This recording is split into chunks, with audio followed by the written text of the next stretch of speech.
The elevator doors sealed shut with a hollow clunk, trapping two strangers between floors in a moment that would shatter everything they thought they knew about success and survival. He was Ethan Cole, the billionaire CEO whose name alone could move markets, a single father who controlled empires but couldn't control the metal box now holding him prisoner. She was nobody's priority, just another applicant with worn shoes and a thin folder, invisible to systems designed to filter out people exactly like her. Neither knew that this malfunction would become the most valuable moment of their lives.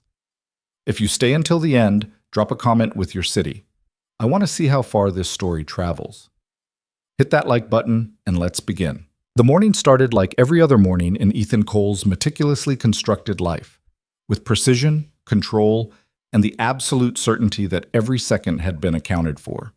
He stood in his penthouse bathroom at 5:47 a.m., 3 minutes ahead of schedule, watching the city awaken below through floor-to-ceiling windows that cost more than most people's homes.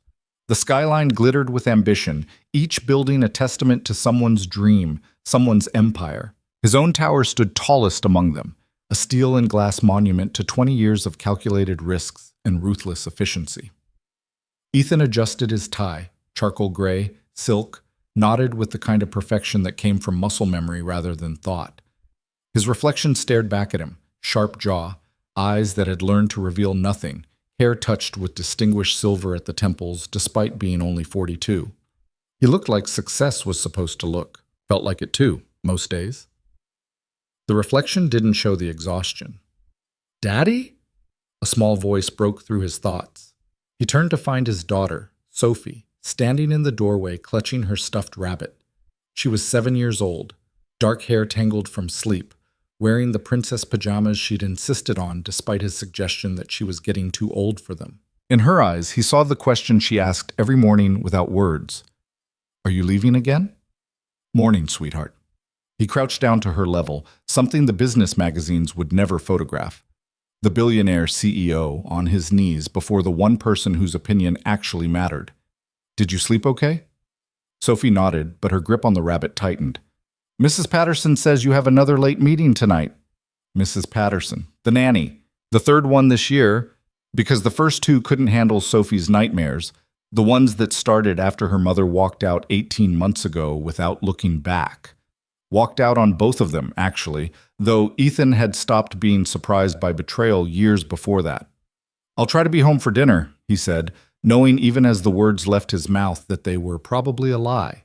The merger with Tecton Industries had been 6 months in the making. Today was the final presentation, the moment where he'd either secure his company's dominance for the next decade or watch competitors swoop in like vultures.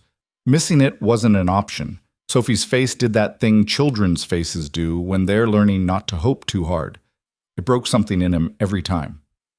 "I'll be home," he said more firmly, making a promise he had no idea how to keep. "I promise." She smiled then, small and tentative, and threw her arms around his neck. He held her for exactly 15 seconds, long enough to mean it, short enough to stay on schedule, before kissing her forehead and standing. "Mrs. Patterson will make you breakfast.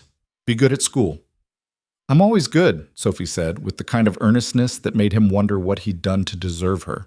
By 6:32 a.m., Ethan was in his car, a black Mercedes that had been detailed the night before, being driven toward his office by Marcus, who'd been his driver for 8 years and knew better than to attempt conversation.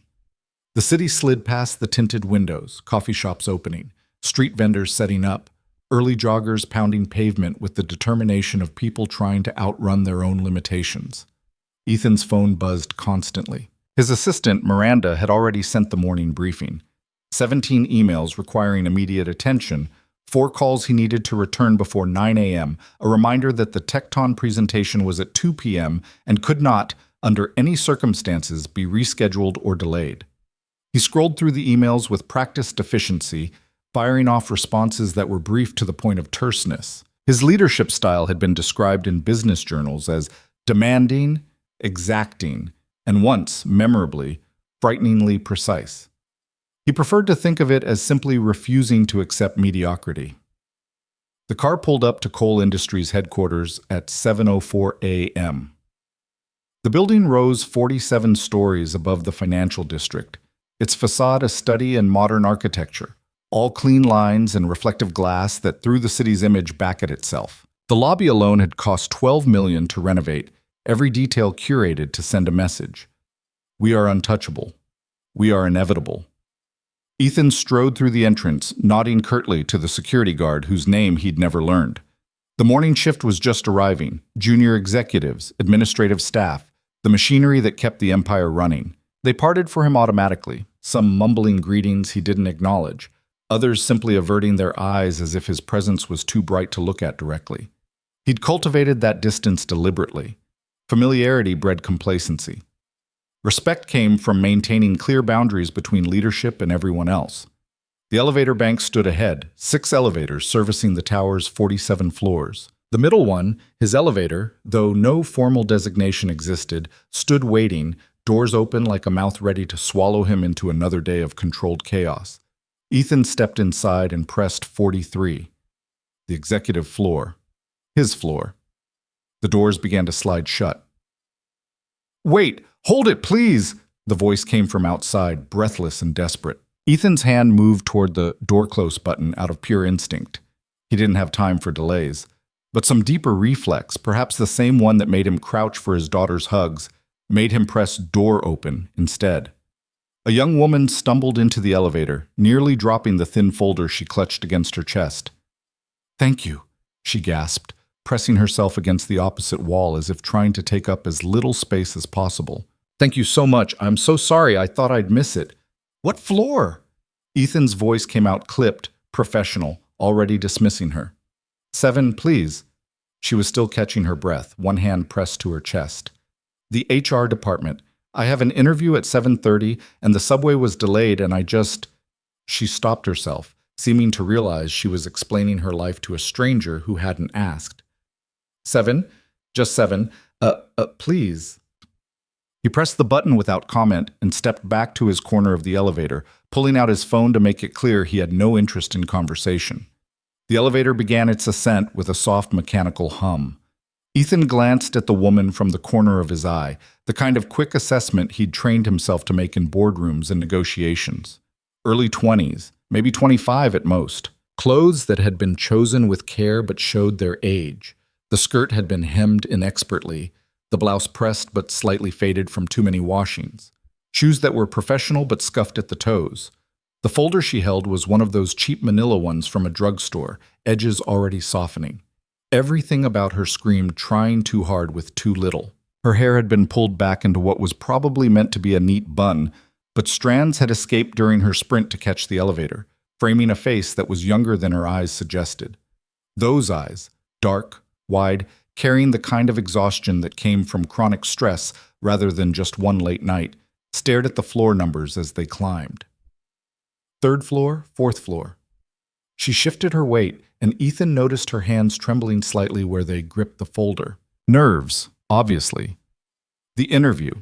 Some entry-level position, probably, given that she was heading to HR on the 7th floor, rather than the executive suites above. He returned his attention to his phone, dismissing her from his thoughts as thoroughly as he'd dismissed the security guard, the junior executives, every other person who existed at the periphery of his carefully controlled world.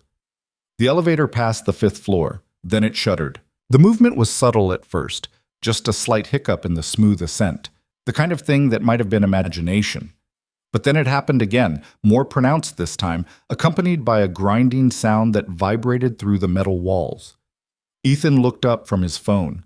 The woman's eyes had gone wide, her knuckles white where she gripped the handrail that ran along the elevator's interior. "That's normal, right?" Her voice was tight with forced calm. "That sound? That's normal?"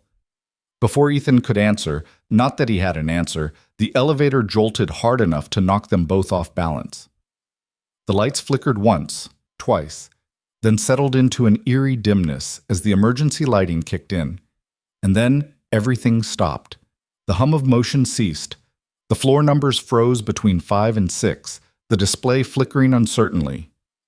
The absolute silence that followed was somehow louder than any alarm could have been.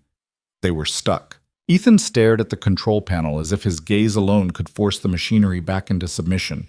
His mind immediately began calculating. how long for building maintenance to respond, how quickly they could be extracted, what meetings would be delayed, how this would cascade through his precisely planned day. The Tecton presentation was in 6 hours and 47 minutes. That was still manageable. Uncomfortable, inconvenient, but manageable.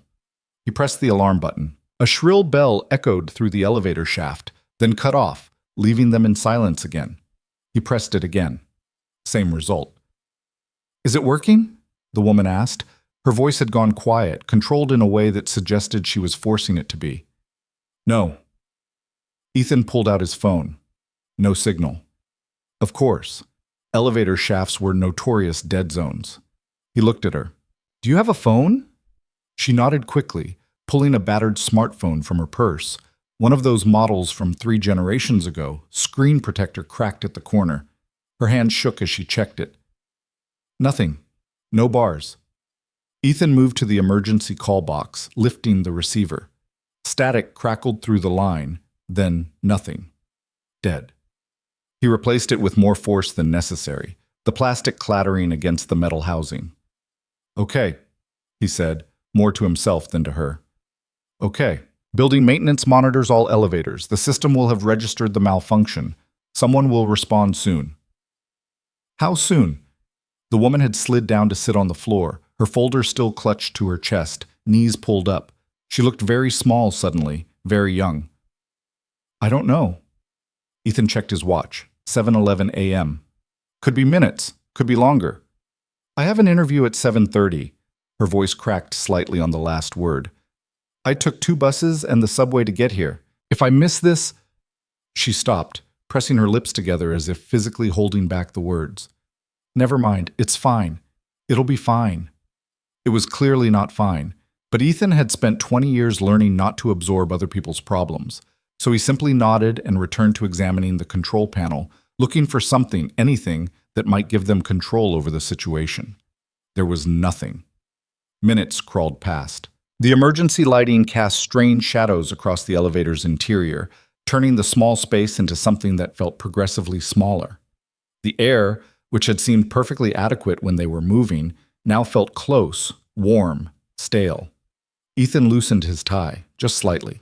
The woman, girl, really, he'd decided, though something about the weight in her eyes suggested she'd earned the right to be called a woman, had her head tilted back against the wall, eyes closed, breathing deliberately slow. "Are you claustrophobic?" he asked, more out of practical concern than sympathy. The last thing he needed was her panicking, hyperventilating, making the situation even more complicated. Her eyes opened. "No, just—" she gestured vaguely, "trying to stay calm. You're doing well." The words came out before he could consider whether they were appropriate. Something about the forced steadiness in her expression made him remember Sophie's face when she tried to be brave about things that scared her. A small, bitter smile crossed the woman's face. Practice. Practice staying calm in stuck elevators. Practice dealing with things going wrong. She said it matter-of-factly. No self-pity, just stating a fact about her life. You get good at it after a while. Ethan found himself studying her again, this time with curiosity rather than dismissal. "The interview," he heard himself say. "What position?" "Administrative assistant, in the finance department." She glanced down at her folder. "It's not, I know it's not impressive or anything, but it's steady. Benefits, that's what matters." "You don't sound particularly excited about it." She looked up at him, and for a moment something sharp flickered in those tired eyes. "I'm excited about being able to pay rent." Does that count? The directness of it caught him off guard. In his world, people wrap their desperation in ambition, dress neat up as aspiration. No one simply said, "I need money to survive." "I didn't mean—" he started. "I know." She cut him off, but gently. "Sorry, it's been a long few months. Job hunting when you're broke is basically a full-time job that doesn't pay anything. And every interview that doesn't work out feels like—" She stopped herself again, shaking her head. "I'm sorry. You don't need to hear about my problems." We're trapped in an elevator. Ethan surprised himself by sliding down to sit on the floor across from her, something he couldn't remember doing in a public space since ever. "Neither of us is going anywhere?" She laughed at that, a real laugh, startled and genuine. Fair point. Silence settled again, but it felt different now. Less hostile, just two people stuck together, waiting. What company is the interview with? Ethan asked, already knowing the answer but wanting to hear her say it. Coal Industries? She gestured vaguely upward. This building, actually. I've applied here before, but I never heard back. This time I got called in, though, so... She shrugged. Maybe third time's the charm. Third time. Meaning she'd applied at least twice before and been rejected, or more likely, filtered out by the automated system that screened thousands of applications. Ethan had approved that system himself 3 years ago. Efficient. Effective. Saved the HR department countless hours by eliminating unqualified candidates before human eyes ever saw them. Saved time by making people like the woman across from him invisible. What do you know about the company? He kept his voice neutral, curious what the view looked like from outside the tower. She considered the question carefully, as if it might be a test. It's one of the biggest tech consultancy firms in the city. Solid reputation, good benefits from what I've heard, growth potential. She paused.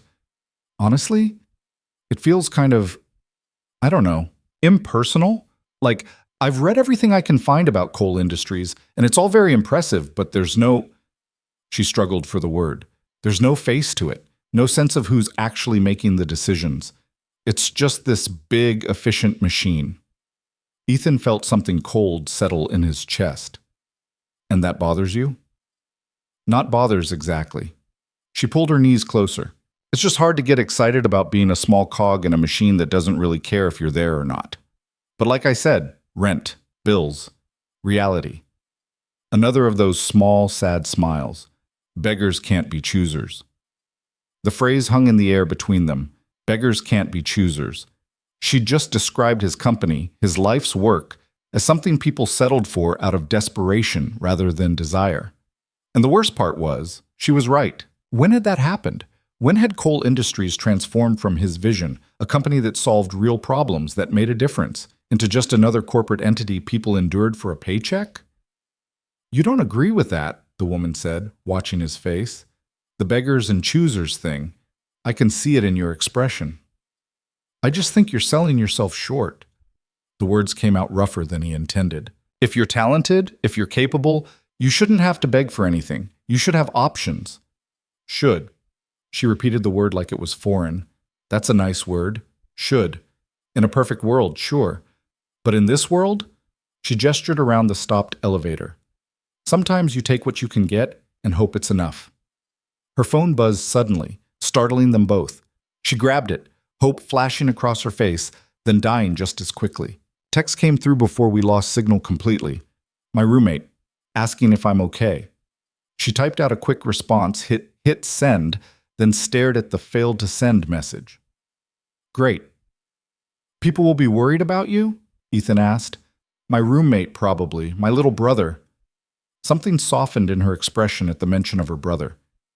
He's 14. Smart kid. Smarter than me, definitely. He's got a scholarship to a good high school, which is amazing, but the extras, textbooks, lab fees, all the stuff the scholarship doesn't cover. That's why I need this job to work out. She caught herself. Sorry. Again, I don't know why I'm telling you all this. Because we're stuck in an elevator and there's nothing else to do, Ethan said. But that wasn't quite true. There was something about her openness, the way she spoke about her struggles without making them a performance, that made him want to keep listening. Your brother, you're putting him through school? Our parents died 3 years ago. Car accident. She said it the way people speak about old wounds, painful still, but scarred over enough to handle. He was 11, I was 22. Suddenly I was his guardian, his parent, everything. And I was working retail making barely enough for my own studio apartment, so... She shrugged. You figure it out. You have to. Ethan thought about Sophie, about how desperately he tried to give her stability, security, everything he'd never had growing up. The difference was, he had resources, money, power. This woman had nothing but determination and was somehow still fighting. That's why the interview matters, he said quietly. That's why the interview matters, she confirmed. Administrative assistant pays $42,000 a year. That's $14,000 more than I'm making now. That's the difference between scraping by and actually having savings. Between my brother going to college someday or not. Her voice roughened. So, yeah, I really need to not screw this up. Ethan checked his watch. 7:34 a.m. Her interview had already started without her. He wondered if whoever was supposed to meet with her would wait, or if they'd mark her as a no-show and move on to the next candidate. Probably the latter. Efficiency above all else. That was his policy, after all. They'll understand, he found himself saying, though he wasn't sure they would, when you explain what happened. Will they? She didn't sound convinced. I mean, I know it's not my fault, but there's always someone else, right? Someone who showed up on time, who didn't have an excuse. And most places, they don't really care about your reasons. They just care about results. She was describing his own philosophy back to him, the worldview he'd built his empire on. Results matter, excuses don't. It sounded different coming from the other side. More minutes passed. The elevator remained stubbornly still. Ethan sent up a mental calculation of what this delay was costing him. Not in money, but in momentum, in the delicate timing of a day that had been choreographed down to the minute. The woman, he still didn't know her name, had gone quiet, staring at her folder. He could see her lips moving slightly, practicing something. Interview answers probably. Preparing for a meeting she was currently missing. "What's your name?" he asked suddenly. She looked up, surprised. "Maya. Maya Santos. I know who you are." She said it gently, almost apologetically. "I mean, I didn't recognize you at first, but your watch." She nodded at his wrist. "Patek Philippe, custom made from what I can see, and the suit is bespoke, probably Savile Row. Plus you pressed 43, which is the executive floor, and you have this..." She gestured vaguely at him. "Presence, like you're used to people doing what you want." A pause. "You're Ethan Cole." The recognition settled over the moment like a frost. The easy conversation they'd been having suddenly felt different, weighted with the knowledge of who he was, what he represented. "Does that change things?" he asked, curious about her answer. Maya considered it seriously. "I don't know, does it?" "It shouldn't." "But it does." She said it without accusation. "You own the company I'm trying to work for. You probably have 1,000 meetings more important than being stuck here. And I'm just..." She stopped. "Just what?" "Nobody." The word came out flat. "One of thousands of applicants, completely replaceable." "Nobody's completely replaceable," Ethan said. But even as he spoke, he knew it was a lie. He'd built his company on the principle of efficiency, of systems that could function regardless of individual personnel. How many employees had he lost over the years without the company missing a beat? "That's a nice thing to say." Maya's smile was sad. "But we both know it's not true. Not really. The machine keeps running no matter who's in it." There was that word again. Machine. His company. His life's work. Reduced to mechanical inevitability. The elevator shuddered suddenly, a deep groaning vibration that rattled through the walls. Both of them tensed. For a moment, Ethan thought they might be moving again, but the shudder faded and everything went still once more. "How long do you think we'll be stuck?" Maya's voice had tightened again. "I don't know." Ethan checked his phone again. Still no signal. 7:52 a.m. now. The Tecton meeting was in 6 hours, still time, but the window was closing. Building maintenance should have noticed by now. Emergency protocols should be in effect. "Should," Maya echoed his earlier word. There's that word again. Despite everything, he smiled. Fair point. They fell into silence again. Ethan found his mind wandering to Sophie, to the promise he'd made at breakfast. "I'll be home for dinner." That was looking increasingly unlikely, even if they got out of here in the next few minutes. The day was already derailed, his schedule in chaos. "Can I ask you something?" Maya's voice broke through his thoughts. "Sure." "Why did you hold the elevator door when I was running late?" She was watching him carefully. "You were about to let it close. I saw your hand move toward the button, but then you didn't." Ethan thought about it. Why had he opened the door? Habit? Impulse? Some vestige of basic human decency that hadn't been completely optimized out of him? "I don't know," he admitted. "Maybe I was having a good morning." "Were you?" The question was more complicated than it should have been. My daughter hugged me before I left for work, so yes, I suppose I was. You have a daughter. Maya's expression softened. How old? 7, Sophie. Saying her name made something in his chest tighten. She'd be at school now if Mrs. Patterson had gotten her there on time. Probably sitting in her classroom, doodling in the margins of her workbook instead of paying attention. She took after him in that way, always thinking about something other than what she was supposed to be thinking about. That must be hard, Maya said quietly. Balancing everything, being a parent and running a company. It's impossible, Ethan said, the admission escaping before he could stop it. Every day I have to choose between being a good father and being a good CEO.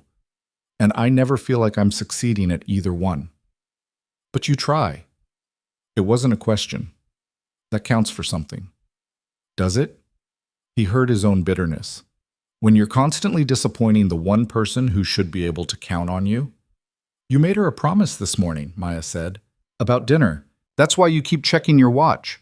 You're trying to figure out if you can still keep it. She was more perceptive than he'd given her credit for. I'm trying to figure out a lot of things. Here's what I know about being a parent, Maya said, her voice taking on a different quality, older, wearier. You're going to break some promises. That's just reality. But if you keep trying, if you keep showing up even when you mess up, that matters more than perfection.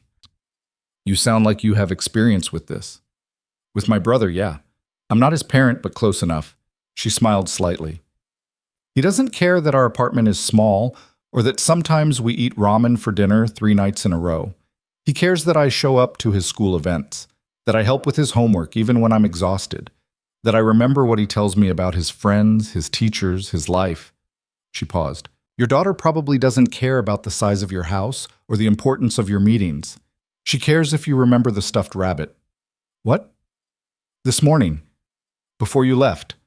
I'm guessing your daughter was holding a stuffed animal, probably a rabbit, based on the trace of gray-white fur on your right sleeve, just below the elbow. That's about where a 7-year-old's head would reach when you crouch down to hug her. Maya gestured toward his arm. The fur is synthetic, likely from a well-loved toy, which means you noticed it. You hugged her low enough for the rabbit to press against you. That's not the action of someone who doesn't care. Ethan stared at her, then at his sleeve where, yes, a few strands of gray-white synthetic fur clung to the charcoal fabric. He'd hugged Sophie while she was holding Mr. Hoppy. He'd even knelt down for it, something he didn't have to do but always did because it made her smile. You have a good eye for detail, he said finally. I have a good eye for people. Maya shrugged. Comes from years of watching, waiting, trying to figure out what people want so I can give it to them. Job interviews, customer service, life. She looked down at her folder. For all the good it does me. It got you an interview. An interview I'm currently missing. But she said it without heat. Story of my life, honestly. Almost, but not quite. So close you can taste it, then something goes wrong. Like elevator malfunctions. Like everything. She leaned her head back against the wall. 3 years ago, I almost got into law school. Full-ride scholarship. Then my parents died and I had to drop out of undergrad to take care of my brother. 2 years ago, I almost got promoted to management at the store where I worked. Then the company downsized and eliminated the position. 6 months ago, I almost... She stopped. Never mind. It doesn't matter. What happened 6 months ago? Maya was quiet for a long moment. When she spoke again, her voice was barely above a whisper. I met someone. A good guy. Kind. Patient. He said he understood about my brother, about my situation. For a while, I thought maybe I could have something good, you know? Not just survival, but actual happiness. She closed her eyes. Then he got a job offer in another city. Asked me to come with him, and I couldn't because of my brother, because of responsibilities, because life. Did he wait? For about a month? She smiled, but it didn't reach her eyes. I don't blame him. Why would anyone wait for someone who can't give them anything but complications? Ethan thought about his ex-wife, about how she'd described their marriage as death by 1,000 responsibilities, about how she'd said he loved his company more than her, loved his work more than their family, about how she'd been right. I'm sorry, he he said. Don't be. I'm not. Maya opened her eyes. I made my choice. My brother needed me more than I needed a relationship. That's just how it is. The way she said it, pragmatic, resigned, without self-pity, reminded him of himself in some strange way. Different circumstances, vastly different resources, but the same fundamental calculation. What am I willing to sacrifice to protect what matters most?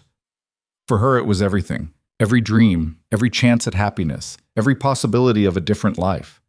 For him, what had he sacrificed?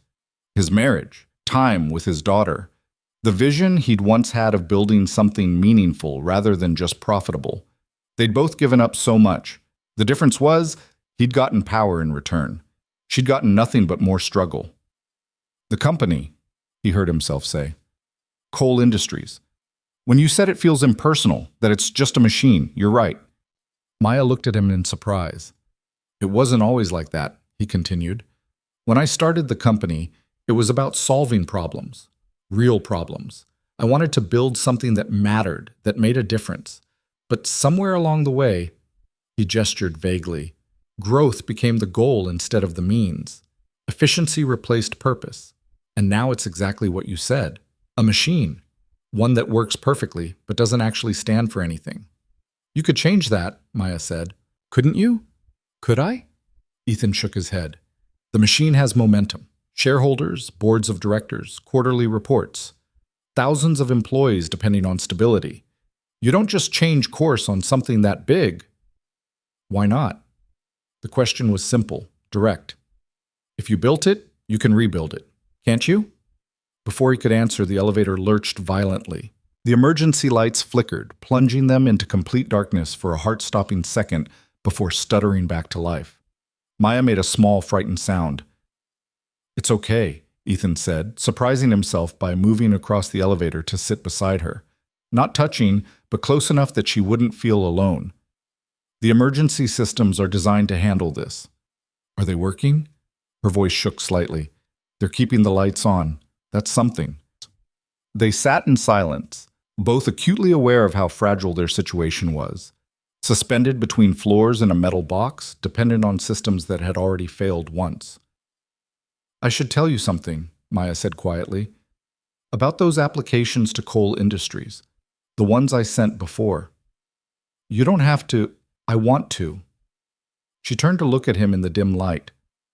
The first time I applied, I was honest. Said I needed the job to support my brother, that I didn't have traditional qualifications, but I was a hard worker. I thought honesty mattered. She laughed bitterly. Automated rejection in 3 days. Thank you for your interest. And the second time? I lied.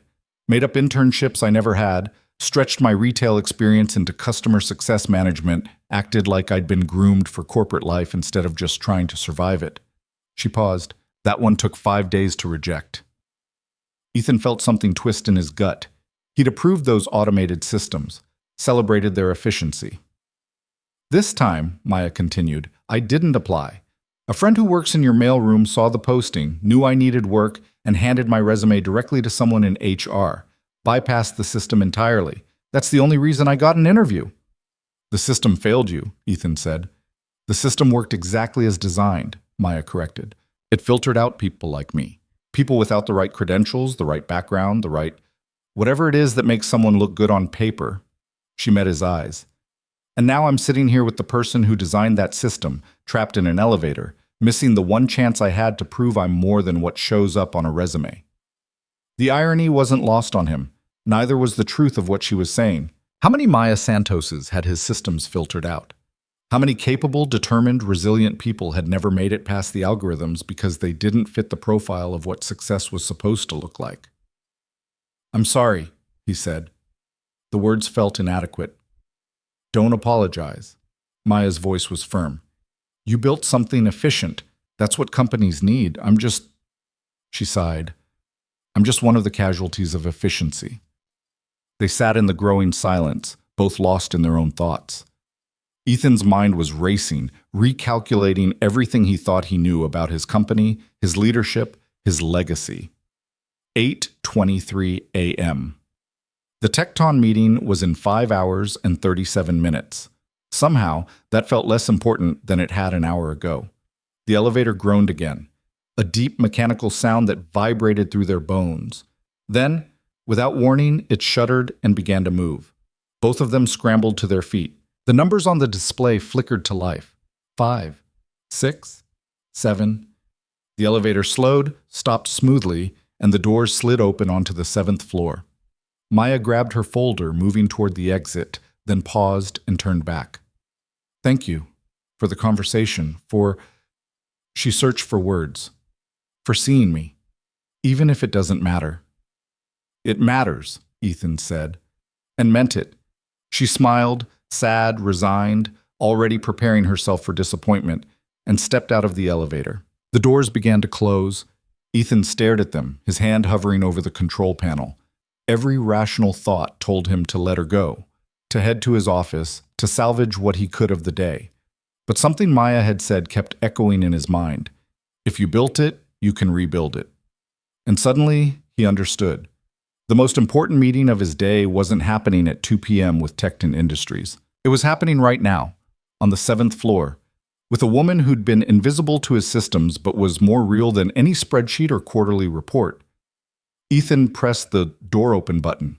Maya turned back, confusion crossing her face as she saw him stepping out of the elevator. Mr. Cole, is everything— Your interview, he interrupted. I'm conducting it. Her eyes went wide. What? You need 5 minutes to compose yourself? He checked his watch, a gesture more automatic than necessary. The conference room at the end of the hall. I'll meet you there. But you can't. She was stammering, struggling to process what was happening. You're the CEO. You don't interview administrative assistants. Today I do. He straightened his jacket, already moving toward the conference room, then stopped and looked back at her. And Maya, come as you are. No performance. No lies about credentials you don't have. Just tell me the truth. He walked away, leaving her standing in the hallway, folder clutched to her chest, looking like she'd just witnessed something impossible. Maybe she had. Maybe they both had. Maya stood frozen in the hallway, watching Ethan Cole's back as he disappeared around the corner toward the conference room. Her mind struggled to process what had just happened. The CEO of Cole Industries, the man whose company employed over 5,000 people, whose decisions moved markets, whose time was measured in millions of dollars per hour, had just told her he was conducting her interview personally. It was impossible. It was happening. Her hands trembled as she looked down at her folder, at the cheap manila paper that suddenly felt absurdly inadequate. Inside was her resume, printed on regular copy paper because the good resume paper cost $8 more and she couldn't justify the expense. A list of references from retail managers and former professors who probably barely remembered her. A cover letter she'd rewritten 17 times, trying to sound professional without sounding desperate. None of it mattered now. He'd said to come as she was, to tell the truth, no performance.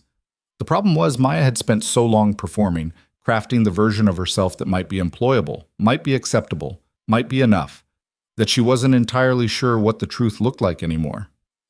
She caught her reflection in the glass door of a nearby office. Her hair was a mess from the sprint to catch the elevator and the stress of being trapped. Her blouse had wrinkled where she'd been sitting against the elevator wall. She looked exactly like what she was, exhausted, overwhelmed, barely holding it together. Come as you are. Maya took a deep breath, squared her shoulders, and walked toward the conference room. The door was open.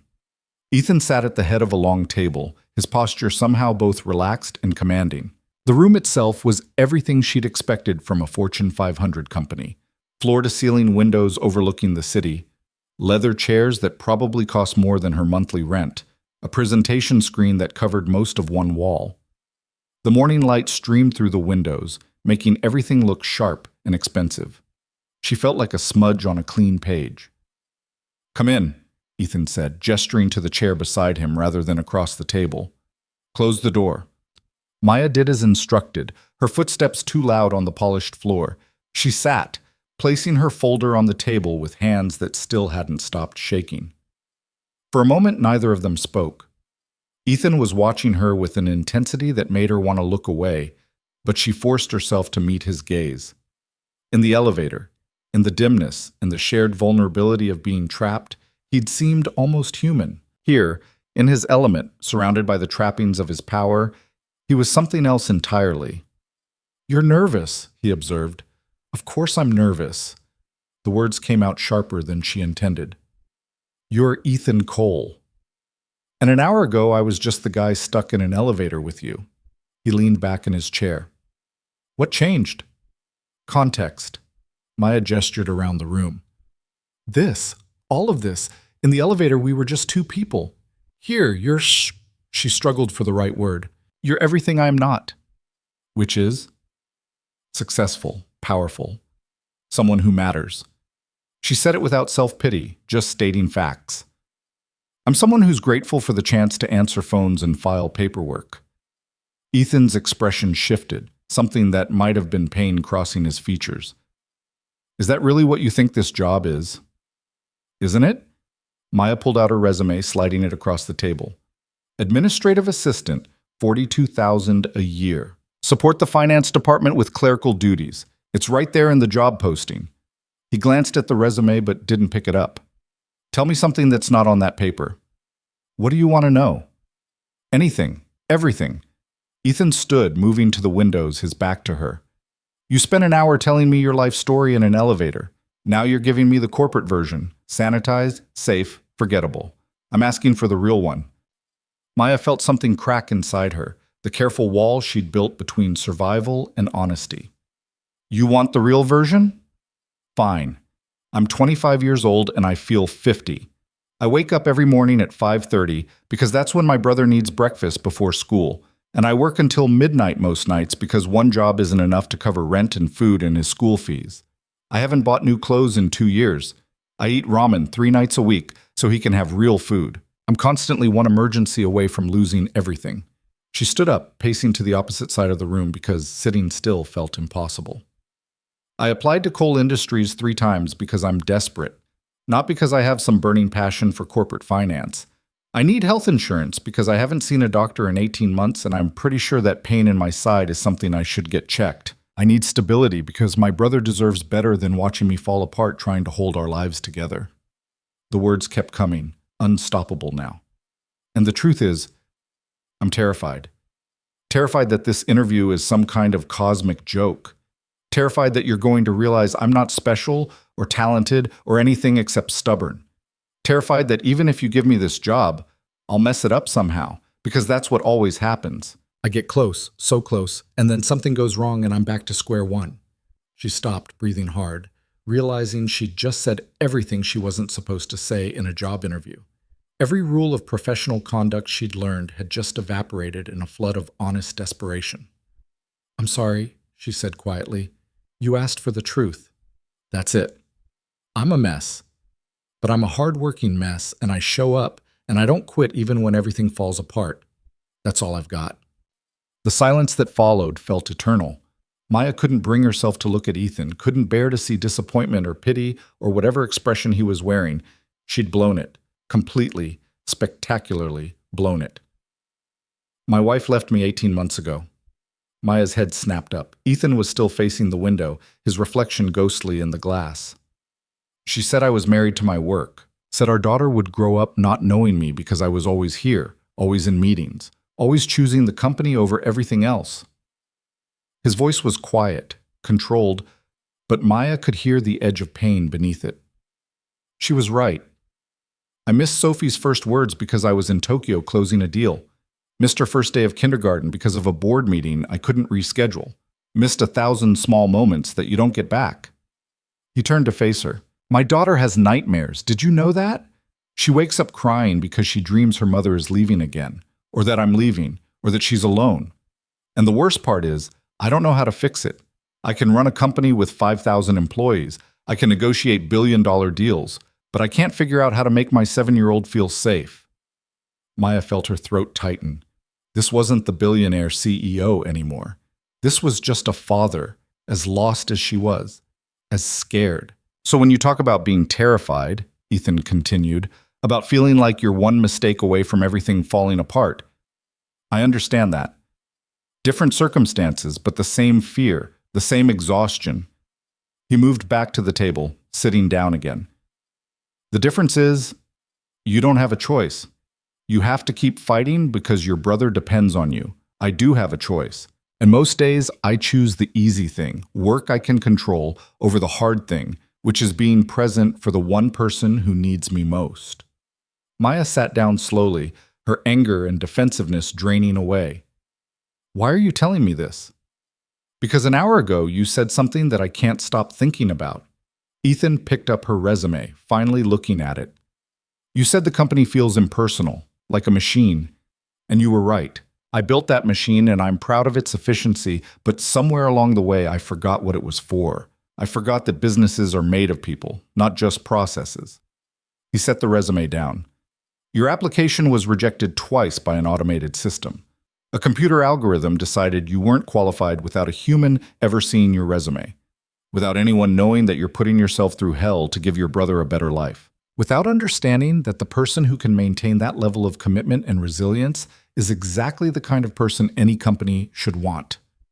You can't hire everyone with a sad story, Maya said. That's not how businesses work. No, but I can stop filtering people out based solely on credentials and pedigree. Ethan leaned forward. Do you know what I learned from our conversation in the elevator? You're observant. You noticed details about my daughter from rabbit fur on my sleeve. You're analytical. You assessed my wealth and position from my watch and suit within minutes. You're empathetic. You understood what I was really asking even when I couldn't articulate it properly. Those are skills, real skills, but none of them show up on a resume. Those are just survival skills, Maya protested. Reading people, figuring out what they want. That's what you learn when you're broke and desperate. Exactly. You've been trained by necessity in ways that no business school could teach. He pulled out his phone, typed something quickly. I'm not offering you the administrative assistant position. Maya's heart sank. Of course, she'd been stupid to hope. I understand. I'm offering you something else. Ethan looked up from his phone. We're expanding the client services division, creating a new position focused on relationship management, understanding what clients actually need versus what they say they need, translating between technical teams and real-world applications, making sure nothing falls through the cracks. Mr. Cole, it pays $65,000 a year, full benefits, including health insurance that covers dependents. Your brother would qualify. And before you say you're not qualified, let me be clear. No one is qualified because the position doesn't exist yet. I'm creating it. The question is whether you want it. Maya stared at him, unable to process what she was hearing. $65,000. That was more than she'd made in her best year by almost double.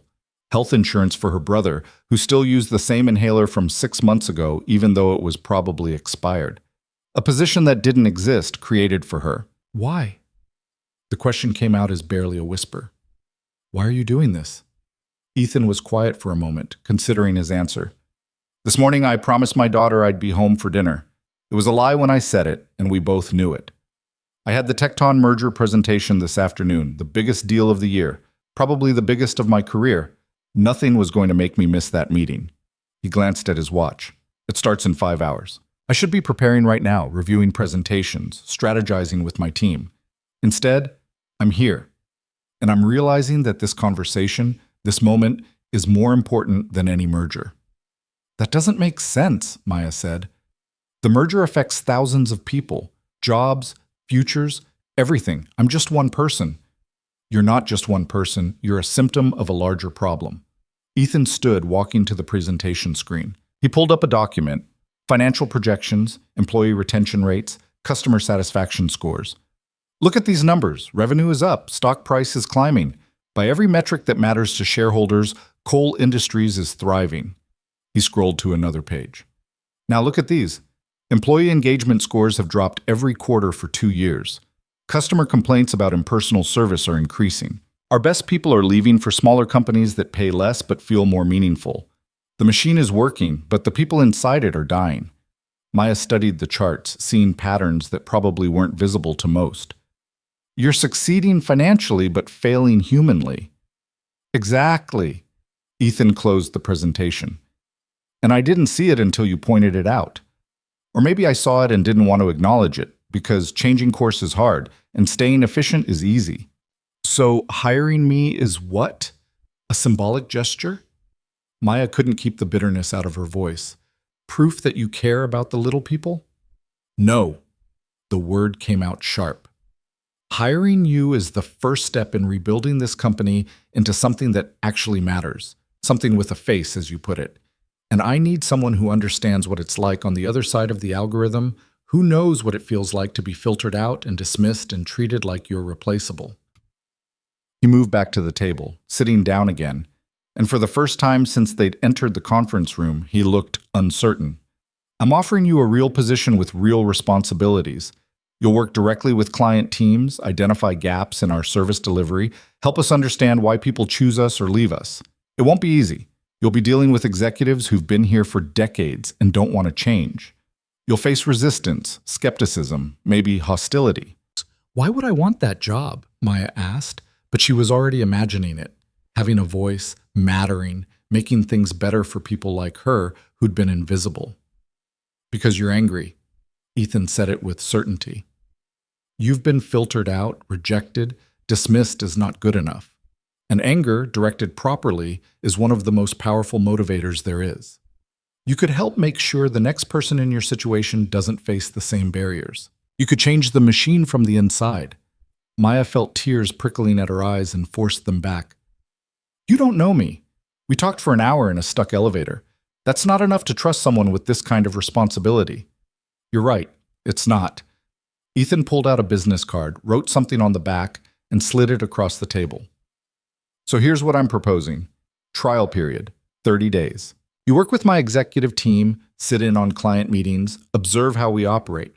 If at the end of 30 days you think this company is worth saving, that we can actually change things, you stay on permanently.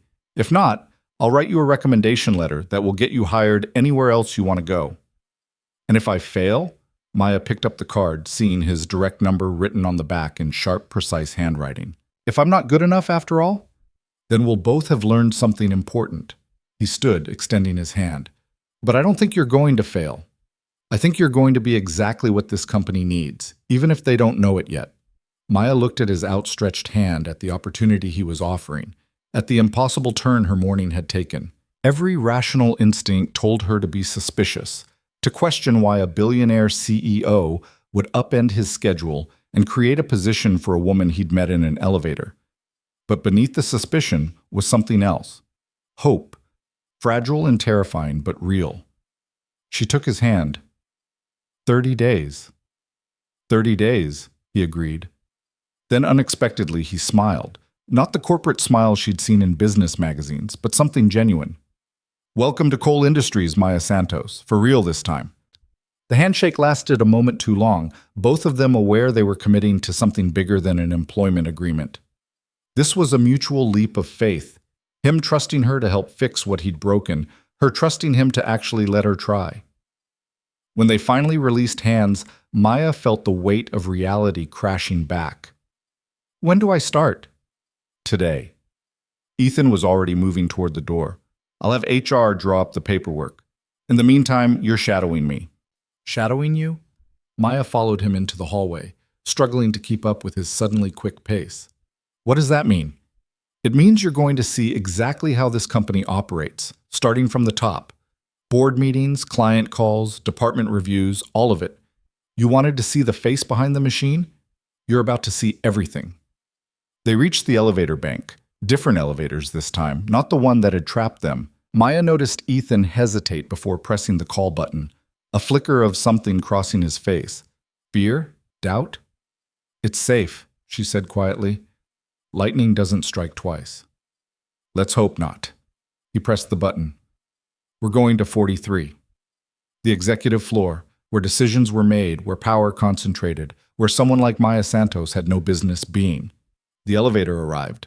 A different car, newer, gleaming. They stepped inside together, and this time when the doors closed and the car began to rise, there was no shudder, no malfunction, just smooth, efficient ascent. Maya watched the numbers climb, 8, 9, 10, and felt her stomach twist with anxiety. Mr. Cole? Ethan. He was checking his phone, scrolling through what looked like hundreds of unread messages. If we're going to work together, you should call me Ethan. Ethan. The name felt strange in her mouth, too familiar. I need to ask you something, and I need you to be honest. He looked up from his phone. Okay. Is this real?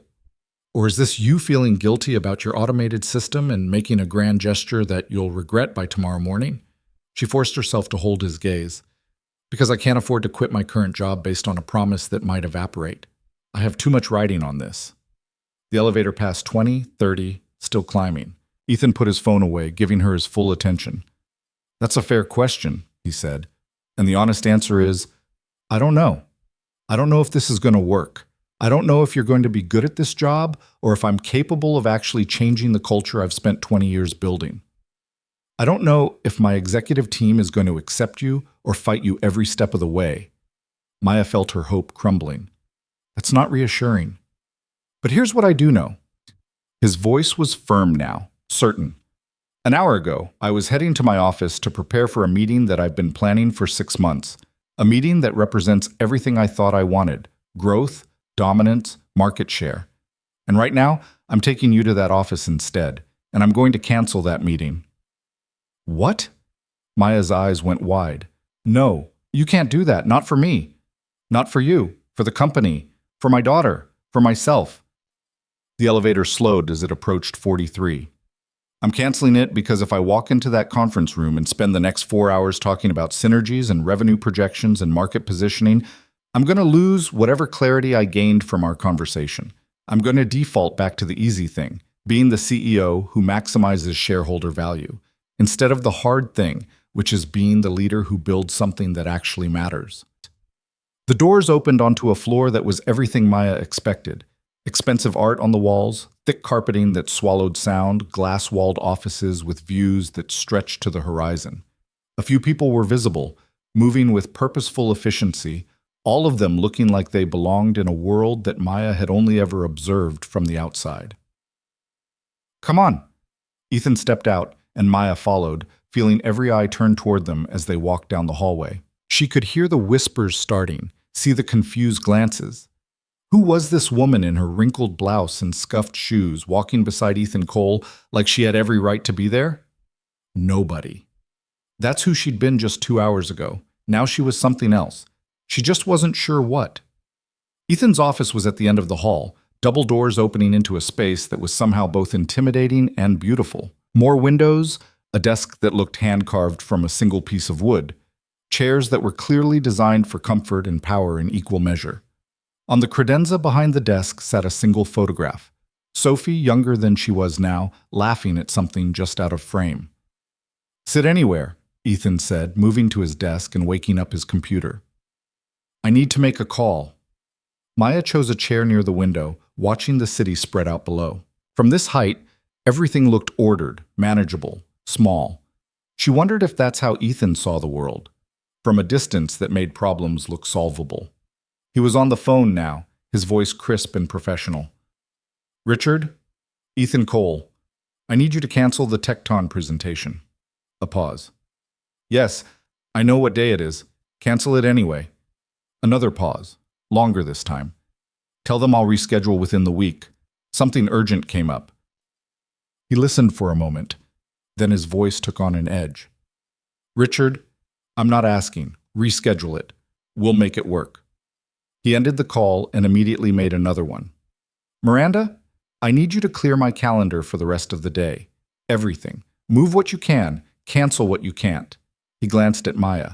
And send someone from HR up immediately with new employee paperwork. Full benefits package, position title to be determined, salary $65,000 annual. A pause. Yes, I'm sure. Just do it. Maya watched him work, seeing the machinery of power in action.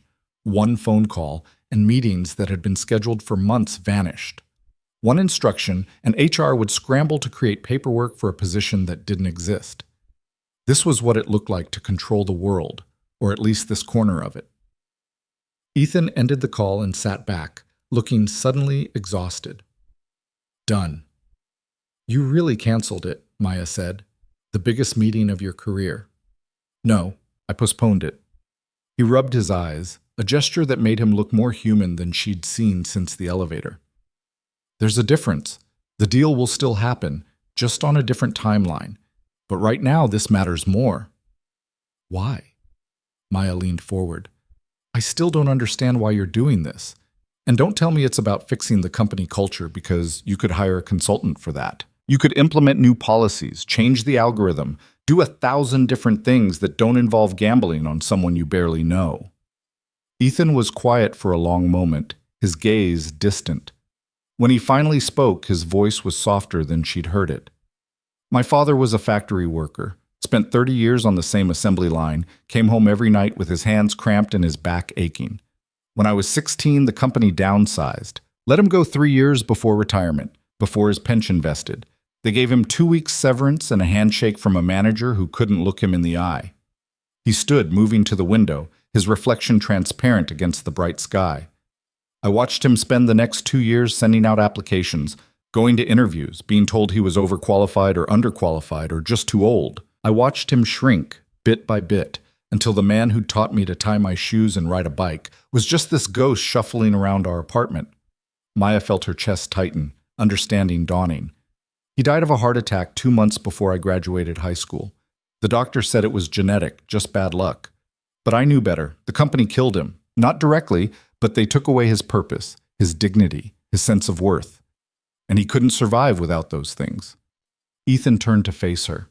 I built Cole Industries to be different, to be better, to be the kind of company that valued people, that treated them like they mattered. But somewhere along the way, I became exactly what I hated. I became the manager who can't look people in the eye when I'm filtering them out of the system. I became the company that lets go of people like your applications without a second thought. He walked back to his desk, picking up Sophie's photograph. And this morning, when you described my company as a machine without a face, I heard my father's voice. I heard all the things he never said about what it felt like to be disposable, and I realized I was doing to thousands of people what that factory did to him. Maya understood now. This wasn't about her. It was about his father, about guilt and grief, and the attempt to retroactively fix something that couldn't be fixed. I can't be your redemption, she said gently. I can't erase what happened to your father. I know that. Ethan set the photograph down. But maybe you can help me build something that wouldn't have thrown him away. Something that sees people like him, like you, as assets instead of liabilities. That's worth more than any merger. Before Maya could respond, there was a knock at the door. A woman in her 50s entered, carrying a tablet and looking professionally pleasant despite the obvious confusion in her eyes. Mr. Cole? I'm Susan from HR. You requested employment paperwork? Yes. This is Maya Santos. She's starting today in a new client services position. Ethan gestured to Maya. Susan will handle all the details, direct deposit, benefits enrollment, building access, everything you need. Susan's professional smile never wavered, but Maya could see the questions building behind her eyes. Who was this girl? Why was the CEO personally onboarding her? What was really happening here? Of course. Susan turned to Maya. If you'll come with me, we can get started on the paperwork. It should only take about an hour. Maya stood, looking at Ethan uncertainly. And after that? After that, you come back here. We have work to do. He was already turning to his computer, pulling up files, shifting into the mode she recognized from the elevator, focused, intense, in control. Maya followed Susan out of the office, down the hallway, into an elevator that descended to the HR floor. Susan made pleasant small talk about the weather, the building, the benefits package, but Maya barely heard her. Her mind was still in that office, still processing everything that had happened. An hour ago, she'd been nobody. Now she was somebody, or at least she was becoming somebody. The question was whether she could survive the transformation. The paperwork took 93 minutes, not 1 hour like Susan had promised. Maya signed forms she barely read, nodded through explanations of benefits packages and retirement contributions that felt surreal, given that 24 hours ago she'd been wondering if she could afford her brother's textbooks. Her hands cramped from writing her signature over and over, each one feeling like a commitment she wasn't sure she could keep. When it was finally done, Susan handed her a temporary ID badge with her photo, taken hastily in the HR office, Maya's hair still disheveled, her expression caught somewhere between disbelief and terror, and a manila folder containing copies of everything she'd signed. Your permanent badge will be ready tomorrow, Susan said, her professional warmth never quite reaching her eyes. Mr. Cole's assistant will coordinate your workspace assignment and technology setup. Do you have any questions? Maya had about 1,000 questions, but none that Susan could answer. So she just shook her head and made her way back to the elevator, clutching her new employee folder like it might disappear if she loosened her grip. The 43rd floor felt different now. She had a right to be here, at least on paper. The ID badge clipped to her blouse said so, but the looks she got from passing executives suggested they hadn't received that memo. She was still an intruder, still visibly wrong in her worn clothes and scuffed shoes. Ethan's office door was closed. Maya stood outside it, suddenly paralyzed by uncertainty.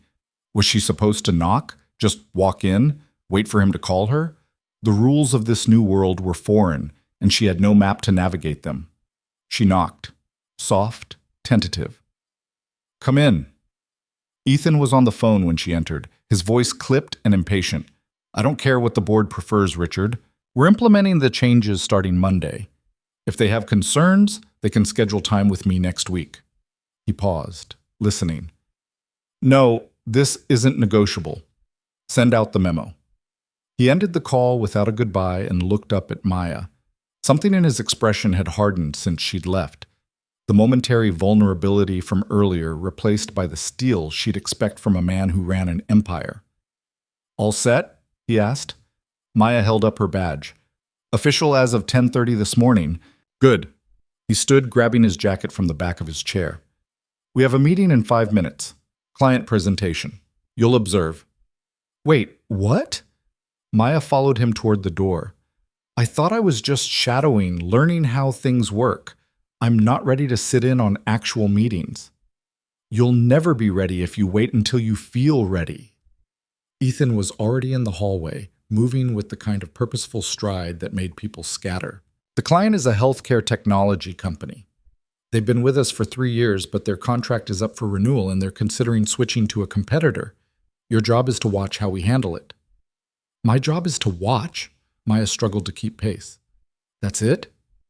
"For now." He pressed the elevator button. "Later, I'll want your opinion on what we did wrong." The elevator arrived, the same one that had trapped them, Maya realized with a jolt of recognition. She hesitated before stepping inside, some primitive part of her brain screaming that lightning absolutely could strike twice. Ethan noticed her hesitation. "We can take the stairs if you prefer." "No." Maya forced herself to step inside. "I'm fine." They weren't fine. The moment the doors closed, Maya felt her chest tighten, her breathing quicken. The walls seemed closer than they had been that morning, the space smaller, the air thinner. She focused on the floor numbers descending, counting them like a meditation. 42. 41. 40. "The first time I got back in a car after my father died, I had a panic attack." Ethan's voice was quiet, conversational. "Pulled over on the side of the highway, couldn't breathe, convinced I was dying. My mom had to drive 2 hours to come get me." Maya looked at him, surprised by the confession. "I was 17, he continued, "and I was furious at myself for being weak, for letting fear control me. So the next day, I got back in that car and drove until the fear went away." He met her eyes. "It took 3 months, but eventually, driving was just driving again." "What's the point of that story?" Maya asked. "The point is, fear is normal, but you can't let it win." The elevator reached the 32nd floor and stopped. "This is us." The doors opened onto a different kind of space than the executive floor, more open, more collaborative, with glass-walled conference rooms and clusters of desks where people worked in animated conversation. This was where the actual work happened, Maya realized. The executive floor was for decisions. This floor was for execution. Ethan led her to a conference room at the far end of the floor where 5 people were already seated around a table covered with laptops, tablets, and coffee cups. They looked up as Ethan entered, their postures immediately straightening, conversations cutting off mid-sentence. "Morning," Ethan said, taking a seat at the head of the table. He gestured to Maya. "This is Maya Santos. She's joining our team in a new client services role. She'll be observing today." 5 pairs of eyes turned to Maya with varying degrees of curiosity and suspicion. She recognized the look, the same one she'd gotten from customers when she started retail jobs, the assessment of whether she was competent or just another body filling a position. "Maya, this is our account team for MedTech Solutions," Ethan continued, gesturing around the table. Jennifer handles project management, David is our technical lead, Sarah manages the relationship, Marcus does data analysis, and Tom is from our legal department. Maya nodded to each of them, receiving lukewarm smiles in return. She took a seat against the wall, trying to make herself invisible while simultaneously trying to look like she belonged. The client should be here any minute, Jennifer said, glancing at her watch. She was probably in her 40s, impeccably dressed, with the kind of confidence that came from years of competence. They've indicated they want to discuss concerns about response time and personalization of service. Translation, they think we're treating them like just another account number, Sarah added. She was younger, maybe early 30s, with an edge to her voice that suggested she'd been fighting this battle for a while. I've tried to schedule more frequent check-ins, but they keep saying they want to talk to someone who actually has decision-making power, not just relationship management. Ethan's jaw tightened almost imperceptibly, meaning they feel like they're getting shuffled through a system instead of being heard. They're not wrong, David muttered. He was the oldest person at the table, probably late 50s, with the rumpled look of someone who cared more about code than appearance. We've been running their infrastructure on automated monitoring for 2 years. Works fine 99% of the time, but when there's an actual problem, they have to file a ticket and wait in the queue like everyone else. That's the process, Jennifer said, her tone defensive. It's efficient. It allows us to prioritize issues based on severity and impact. It also makes them feel unimportant, Sarah shot back. I've had 3 conversations with their CTO in the past month where he explicitly said they're tired of talking to systems instead of people. The dynamic in the room was becoming clear to Maya. Jennifer defended the process, the efficiency, the machine. Sarah fought for the relationship, the human element, the individual client. David and Marcus sat somewhere in the middle, focused on their technical domains. Tom from legal seemed to be there purely to prevent anyone from promising anything actionable. Here's what's going to happen, Ethan said, cutting through the brewing argument. When they arrive, we're going to listen. Actually listen. Not prepare rebuttals in our heads while they talk.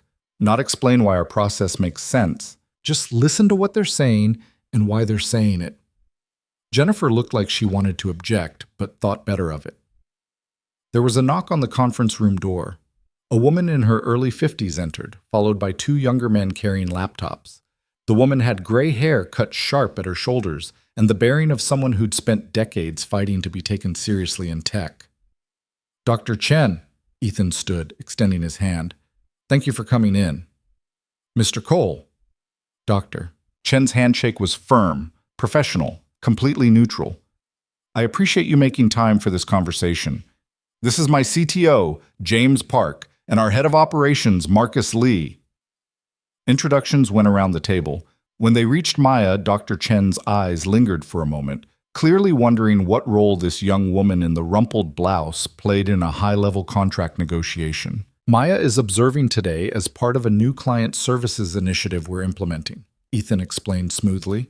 She's here to learn how we can better serve our clients' needs.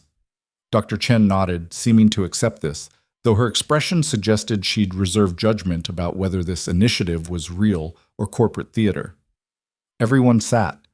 There was a moment of loaded silence, the kind that happens before difficult conversations. I'll be direct, Dr. Chen began. MedTech Solutions has been a coal industries client for 3 years. In that time, we've consistently met our financial obligations, rarely complained about pricing, and generally been what I believe you'd call a model client. You have, Sarah confirmed. We value our partnership with you. And yet, Dr. Chen continued, her voice sharpening, I feel less like a partner and more like an account number. When our systems went down last month for 4 hours, in the middle of a critical data migration, we filed an emergency ticket and were told someone would respond within 2 hours per our service agreement. 2 hours, while our entire operation was frozen. We resolved the issue in 90 minutes, Jennifer said, pulling up data on her tablet. 30 minutes ahead of our contractual obligation. You did. Dr. Chen's smile was cold. But you missed the point. We didn't need you to meet your contractual obligation. We needed you to understand that 4 hours of downtime for a healthcare technology company means delayed patient care. It means doctors unable to access critical records. It means real people, real lives, affected by what you saw as just another ticket in the queue. Maya watched Ethan's face.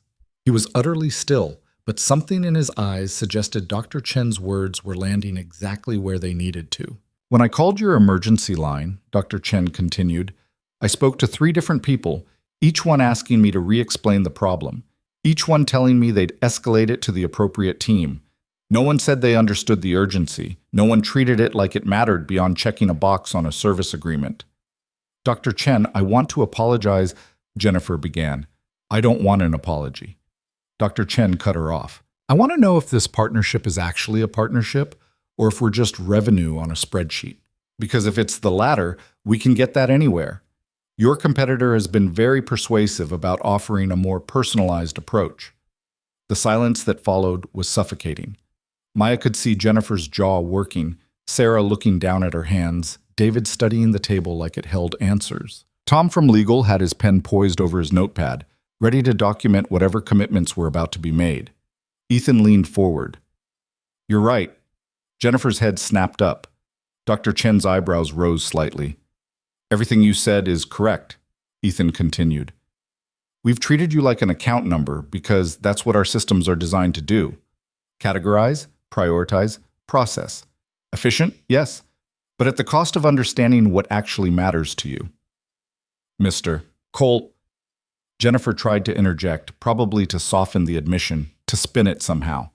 He held up a hand, silencing her. I've spent 20 years building this company to be efficient, to scale, to maximize value. And in doing so, I've created exactly what you described, a machine that works very well but doesn't actually see the people it's serving. Dr. Chen was watching him carefully now, trying to determine if this was a sales tactic or genuine acknowledgement. I can't undo 3 years in one meeting, Ethan said, but I can promise you this. Starting today, things change. You'll have direct access to decision makers. Your concerns won't go through a ticketing system. They'll go to people who understand your business and can respond immediately. And when problems happen, we'll measure our success not by how quickly we meet our contractual obligations, but by how well we understand and address the real impact on your operations. Those are significant promises, James Park, the CTO, spoke up for the first time. How do we know they're not just words designed to keep us from walking? You don't. Ethan's honesty seemed to surprise everyone. You'll have to trust that I understand what's at stake here. And if we fail to deliver, you should absolutely walk. No company deserves client loyalty if they can't earn it. Dr. Chen studied him for a long moment. What changed? 3 years of relationship management, and suddenly today you're in this meeting personally, making promises about restructuring how you serve us. Why now? Maya felt eyes shift to her for just a second before moving back to Ethan. She understood the implication. The timing of her arrival and this sudden shift in approach wasn't lost on anyone. I had a conversation this morning that made me realize my company had lost its way, Ethan said. Not financially. We're doing well by those metrics. But in terms of actually mattering to the people we serve, we've been failing. Your frustration is proof of that. And this new client services initiative? Dr. Chen nodded toward Maya. Is that part of this revelation? It is. Ethan glanced at Maya, and she felt exposed under the scrutiny of everyone in the room. We're implementing a new approach, one that prioritizes understanding client needs over processing client requests. It's going to take time to build, but the foundation starts today. Dr. Chen considered this, then turned to Maya directly. What's your background? What qualifies you to reshape client services at a company this size? The question hung in the air like a trap. Maya could feel Jennifer's smug anticipation, Sarah's sympathetic worry, Ethan's careful neutrality. They all wanted to know what she'd say, how she'd handle being put on the spot. Maya thought about lying, about inflating her retail experience into something that sounded more impressive. But Ethan had asked for truth, and if she couldn't be honest now, she had no business being in this room. I don't have a background in corporate client services, she said clearly. Until this morning, I was working retail and barely making rent. I have no business degree, no management training, no credentials that would normally qualify me for this position.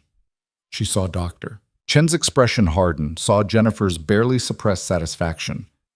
What I do have, Maya continued, is 3 years of experience being on the other side of systems like the ones you're describing. I know what it feels like to be a ticket in a queue, to be filtered out by algorithms, to have your actual needs ignored because they don't fit neatly into predefined categories. She met Dr. Chen's eyes. Your frustration about being treated like an account number instead of a partner? I understand that frustration intimately, because I've spent years being treated like I'm replaceable when I know I'm not. The room was absolutely silent. Dr. Chen's expression was unreadable. So no, Maya said, I can't tell you I'm qualified by traditional standards, but I can tell you that if this company is serious about changing how it sees its clients, having someone who remembers what it's like to be invisible might actually be valuable. For a long moment, no one spoke. Then Dr. Chen did something unexpected. She smiled, not the cold professional smile from earlier, but something genuine. I like her, she said to Ethan. She's honest. That's rare. The tension in the room shifted, though it didn't disappear entirely. James and Marcus were still skeptical. Jennifer was clearly unhappy, but Sarah looked almost relieved. Can we discuss specifics? Dr. Chen pulled out a folder. Because if we're rebuilding this partnership, I have some thoughts about what that needs to look like. The meeting lasted another 90 minutes. Maya watched as Dr. Chen systematically dismantled 3 years of relationship management, pointing out every instance where process had trumped understanding, where efficiency had cost them trust. Sarah took notes furiously, occasionally interjecting with suggestions. David offered technical solutions that Dr. Chen's team either accepted or refined.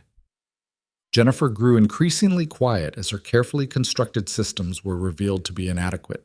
Ethan listened more than he spoke, occasionally asking clarifying questions, but mostly letting Dr. Chen define what she needed. Maya noticed how different this was from what she'd expected. Instead of defending or selling, he was simply absorbing information, acknowledging failures, committing to changes. By the end, they had the framework of a new service agreement, direct access to a dedicated team, quarterly business reviews with actual decision makers, immediate escalation protocols for critical issues. All the things that should have existed from the beginning but had been optimized away in favor of efficiency.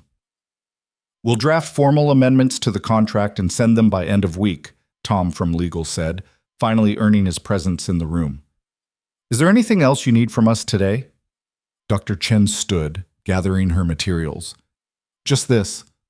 Follow through. Don't let this conversation be the high point of our relationship. Make the changes you promised, and prove that today wasn't just good theater to keep us from leaving. We will, Ethan said, standing to shake her hand.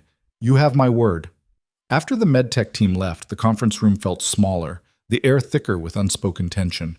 Jennifer was the first to speak, her voice tight with barely controlled anger. Did we just agree to completely restructure how we service their account? Because that's going to require significant resource reallocation, and I'm not sure we have the bandwidth. We'll find the bandwidth. Ethan's tone left no room for argument. Dr. Chen was right. We've been treating clients like revenue streams instead of partnerships. That changes now. With all due respect, Jennifer said, in the tone people use when they mean no respect at all. We have 200 enterprise clients. If we give each of them the kind of personalized attention Dr. Chen is demanding, we'll need to triple our account management team. The economics don't work. Then we prioritize. Sarah jumped in, energized in a way Maya hadn't seen during the meeting. We identify clients where relationships are strained, where we're at risk of losing them, and we focus there first. Prove we can do this differently, then scale it. Or, Jennifer countered, we accept that not every client needs or deserves that level of attention. Some relationships are transactional, and that's fine. Trying to be everything to everyone is how companies lose focus. Trying to be nothing to anyone is how companies lose their soul. The words came out of Maya's mouth before she could stop them. Everyone turned to look at her. Jennifer's expression was arctic. I'm sorry, Maya said, though she wasn't. I shouldn't have— No, Ethan interrupted. Say what you were going to say. Maya took a breath, feeling the weight of 5 sets of eyes on her. You're both right. You can't give every client the same level of personalized attention, and not every relationship needs it. But the problem isn't just about resource allocation. It's about the message you're sending. What message? Jennifer's voice was sharp with challenge. That clients matter until it's inconvenient for them to matter. Maya stood, surprising herself with the boldness. Dr. Chen didn't just want better service. She wanted to know if anyone here actually cared about her company's mission, about the patients affected when systems go down, about the real-world impact of your efficiency. She moved to the whiteboard on the conference room wall, grabbing a marker. You're thinking about this as a resource problem. How many account managers per client, how many hours of attention, how to scale personalization. But what if the problem isn't resources? What if it's that your systems don't allow for the kind of flexibility that makes clients feel seen? Maya started drawing on the board, rough boxes and arrows, the kind of diagram someone with no formal training would make. Right now you have clients here. She drew a box. And you have your ticketing system here. Another box. And when something goes wrong, the client has to interact with the system, which categorizes and routes their problem. The system is the mediator. The system decides what's urgent, what matters, how quickly to respond. She drew more arrows. But what if instead of clients interfacing with systems, they interfaced with people who had the authority to access whatever systems were needed? What if the question wasn't, what does our process say about this problem, but what does this specific client need right now? David leaned forward, studying her diagram.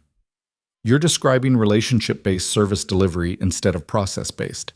That's what account management is supposed to be. But it's not what it actually is, Maya said. Because your account managers, no offense, Sarah, don't have real authority. They can't make decisions.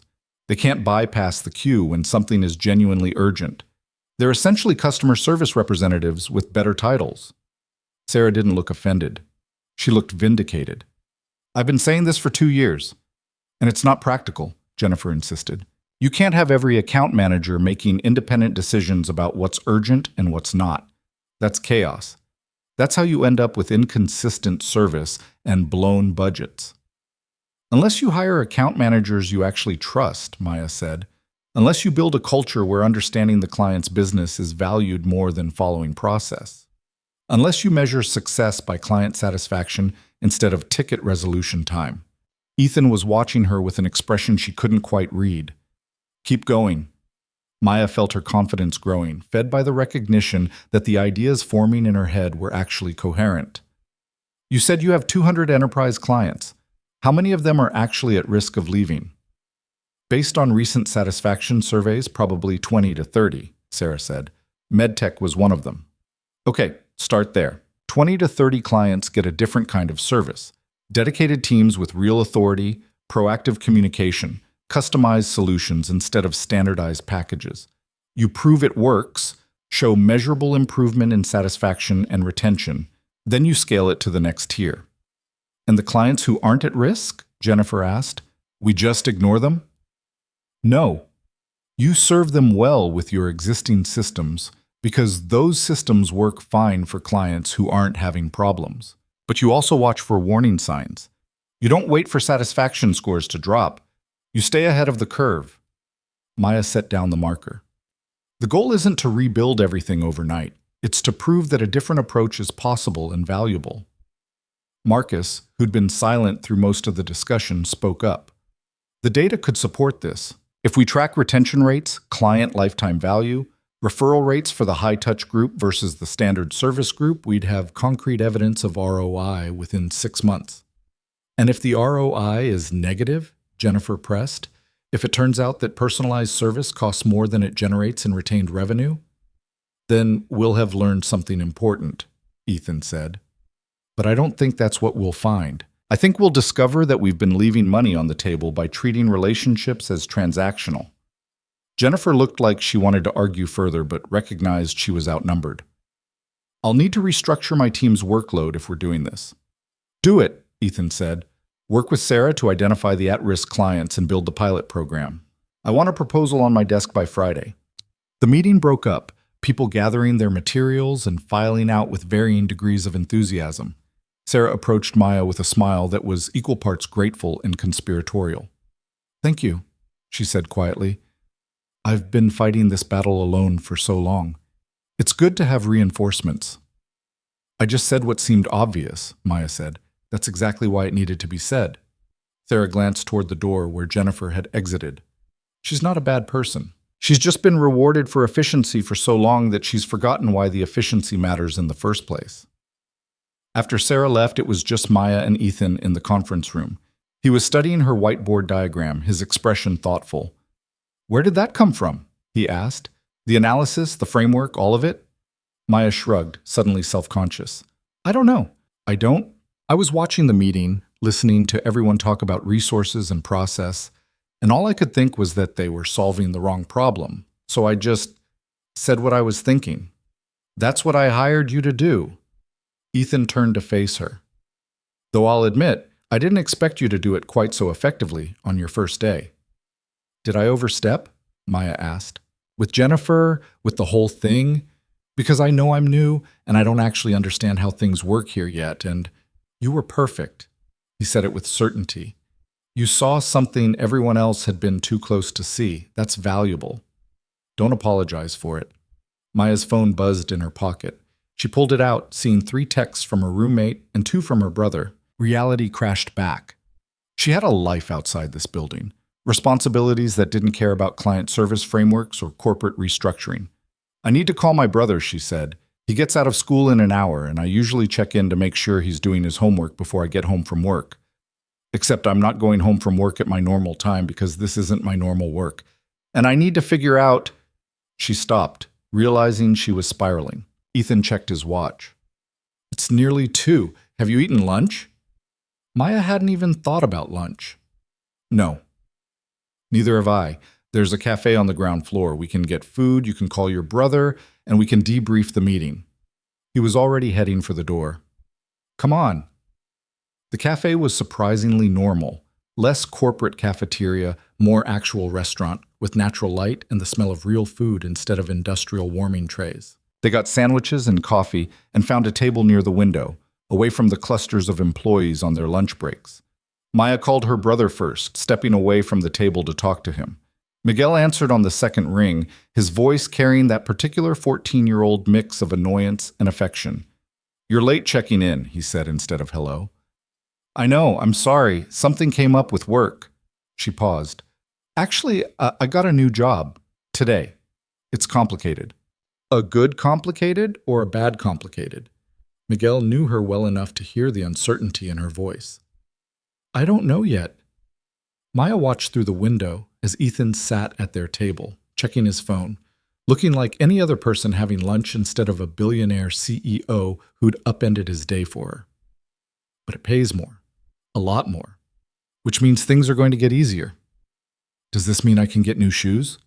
Miguel's excitement was immediate and heartbreaking. His current shoes were too small, had been for months, but they'd been stretching the budget with other necessities. "Yes," Maya said, feeling tears prick her eyes. "New shoes, new anything you need." They talked for a few more minutes, Miguel updating her on his science project, asking if she'd remember to buy milk on the way home, being a normal teenager with normal concerns. When they hung up, Maya felt the distance between her old life and this new one stretching wider. She returned to the table where Ethan had already started eating his sandwich. He looked up as she sat. "Everything okay?" "Fine. He just needed to know I didn't forget he existed." Maya picked at her own sandwich. "This is weird." "What is?" "This. All of it." She gestured around the cafe, at the building, at the impossible situation she'd found herself in. "This morning I was worried about being late to an interview for an entry-level job I probably wouldn't get. Now I'm having lunch with you and apparently redesigning client service delivery for a company I don't even understand yet." "And that feels wrong?" Ethan asked. "It feels too fast, like I skipped all the steps between desperate and functional." Maya finally took a bite of her sandwich, realized she was starving, and forced herself to slow down. "In my experience, nothing good happens this quickly. Usually fast changes are bad changes, crisis changes." "Is that what your life has taught you?" Maya considered the question. "Every major change in my life has been forced by catastrophe. My parents dying, dropping out of school, losing jobs, moving to cheaper apartments. It's always been reaction, never choice. So when something good happens this fast, I don't trust it." Ethan was quiet for a moment, his coffee cup held between both hands. My father used to say that opportunity looks different when you're not expecting it. That most people miss their chances because they're waiting for them to look like what they imagined. You think this is my chance? Maya asked. I think this is both of our chances, Ethan said. Mine to fix what I've broken. Yours to prove that the systems that filtered you out were wrong. He set down his coffee. But only if you want it. If this feels wrong, if you'd rather take the administrative assistant job you originally applied for, I'll understand. No judgment. Maya thought about it, really thought about it. The safe choice was the original job. Predictable, modest, achievable. This new position was none of those things. It was risky and uncertain and probably destined to fail in spectacular fashion when everyone realized she had no idea what she was doing. But it was also the first time in 3 years that someone had looked at her and seen potential instead of limitations. I want it, she said, even though it terrifies me. Maybe because it terrifies me. Ethan smiled, genuine, warm, so different from his corporate face. Good, because I have about 40 more meetings this week where you'll get to be terrified in front of important people. That's your idea of encouragement? That's my idea of honesty. He pulled out his phone, swiping through his calendar. Tomorrow we have the executive leadership team meeting. You'll meet the department heads, see how strategic decisions get made. Wednesday is quarterly budget review. Thursday we have 3 different client calls. Friday is the board meeting. Maya felt panic rising in her chest. The board meeting? Don't those people decide if you keep your job? Technically, yes. Though realistically, I'd have to do something catastrophically stupid to get fired. He paused. Bringing an employee with 0 corporate experience to a board meeting might qualify. Then why would you do it? Because I'm about to propose significant changes to how we operate, and I want them to see the reason why. I want them to meet you, hear you speak, understand that this isn't some abstract initiative, but a concrete response to a real problem. The weight of that responsibility settled over Maya like a physical force. The board of directors.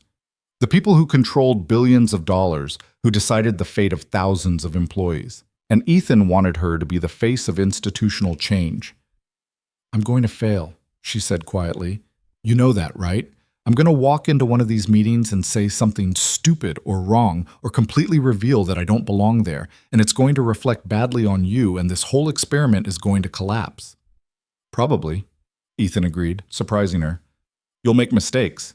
Say things that don't land right, misread situations. That's guaranteed. So why? Because making mistakes while trying something different is better than perfectly executing the wrong approach. He leaned forward. Every person in this company is capable of being right within the systems we've built. They know the process, understand the rules, execute efficiently, but none of them can see what's wrong with those systems because they're invested in them working. He pointed at her. You're not invested. You have no loyalty to the way things are because the way things are failed you. That outside perspective, even when it's messy and uncertain, is more valuable than perfect execution of a flawed system. Maya wanted to believe him, wanted to trust that her inexperience was an asset rather than a liability, but years of rejection had taught her to be skeptical of reassurance. What if I'm not special? She asked. What if I'm just ordinary and this morning in the elevator you projected something onto me that isn't actually there? Ethan finished his sandwich, took a long drink of coffee, and seemed to be choosing his words carefully. When Sophie was 5, she brought home a drawing from school, just crayon scribbles, the kind of thing every kid makes. My ex-wife smiled and put it on the fridge and forgot about it. But I looked at that drawing, really looked at it, and I saw something. He pulled out his phone, scrolled through photos, and showed Maya the screen. It was indeed a child's drawing. Rough, unrefined, but there was something about the composition, the way colors were balanced, that suggested an artistic eye. I asked her what it was supposed to be, Ethan continued. She said it was how she felt when she was happy. Not what made her happy, but how the feeling looked. That kind of abstract thinking from a 5-year-old struck me as remarkable. He put his phone away. So I got her art supplies, enrolled her in classes, encouraged her to keep drawing, and everyone told me I was projecting, seeing genius where there was just normal child development. But I kept encouraging her anyway, because even if I was wrong, what was the harm in telling my daughter that her perspective mattered? What does this have to do with me? Maya asked. This morning you looked at my company and saw through all the polish to the emptiness underneath. You articulated problems that my entire executive team has been dancing around for years. You walked into a client meeting and immediately grasped dynamics that took other people months to understand. Ethan met her eyes. Maybe I'm projecting. Maybe you're just ordinary, and I'm seeing something that isn't there. But even if I am, what's the harm in giving you the chance to prove yourself? Maya didn't have an answer to that. The harm, of course, was in the hope. In believing she could be more than she'd been told she was, only to discover the limitations were real, after all. But maybe that was a risk worth taking. They finished lunch in more comfortable silence, the kind that happens between people who've shared something significant, even if they can't quite name what it is. When they stood to leave, Ethan's phone rang. He glanced at the screen and his expression shifted, softening in a way Maya had only seen once before. "I need to take this," he said. "It's Sophie's school." He answered, and Maya watched his face cycle through concern, frustration, and resignation in the space of 30 seconds. "I understand," he said into the phone. "Yes, I can be there.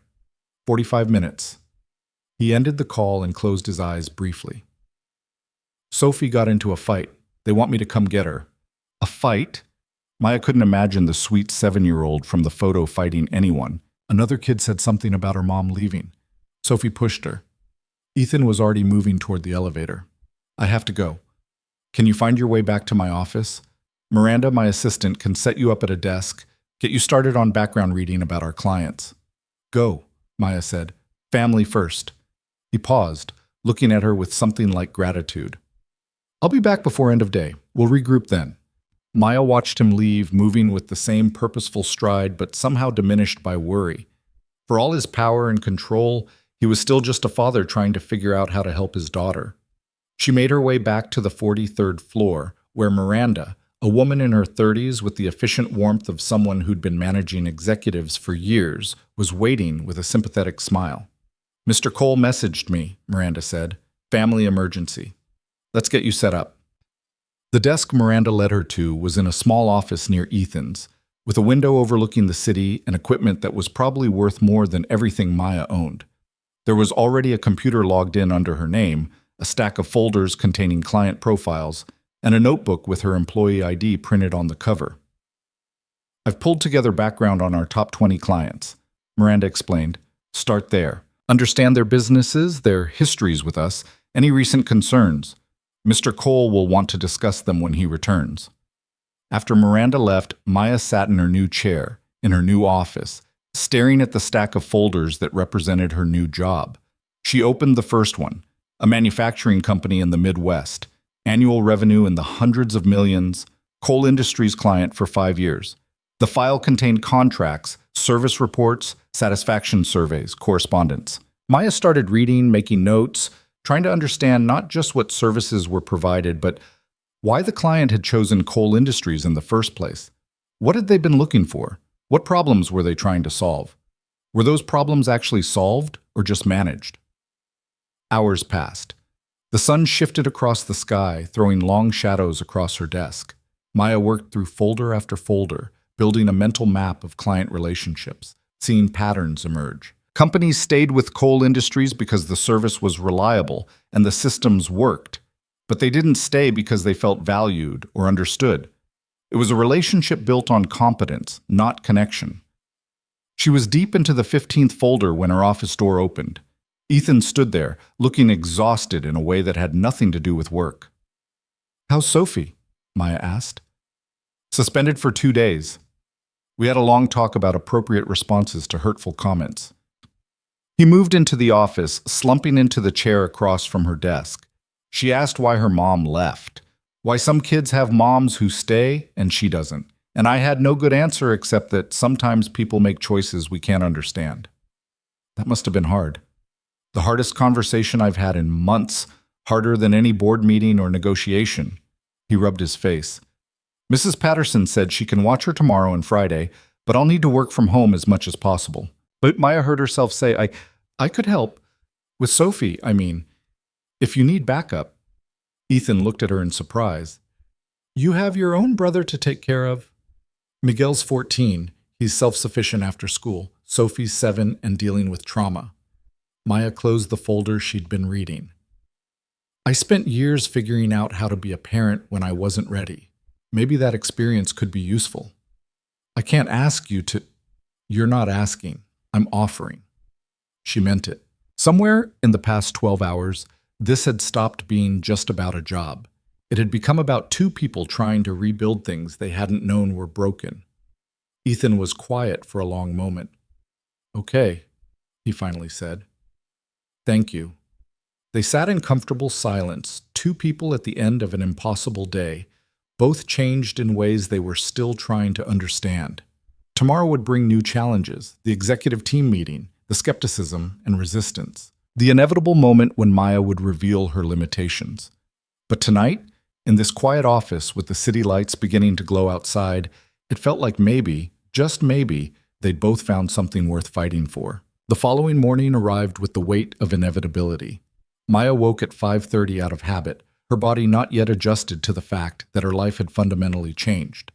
She made Miguel breakfast in their cramped kitchen, listening to him talk about a history test while her mind was already at Coal Industries, already preparing for the executive leadership meeting that would either validate Ethan's faith in her or expose her as exactly what she feared she was, a fraud. "You're nervous," Miguel observed, pouring himself orange juice.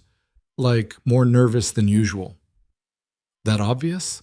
Maya forced a smile. "You've checked your phone 6 times in 10 minutes and you burned the eggs." He gestured at the pan where breakfast had indeed gone from scrambled to scorched. "What's happening at the new job?" Maya scraped the ruined eggs into the trash and started over. "Big meeting, important people. I have to not mess up." "You won't." Miguel said it with the absolute certainty of someone who'd spent 3 years watching his sister refuse to break. "You never do." If only that were true. Maya thought about all the times she had messed up, lost jobs, missed opportunities, made the wrong call. The difference was, those failures had only affected her and Miguel. This one would affect Ethan, the company, everyone who'd been dragged into this experiment. She got to Coal Industries at 7:15, earlier than necessary, needing time to prepare. The building felt different in the early morning, quieter, less frenetic, populated by the kind of people who arrived before they had to because ambition wouldn't let them sleep in. Maya rode the elevator to 43, her stomach tight with anticipation, and found Miranda already at her desk despite the early hour.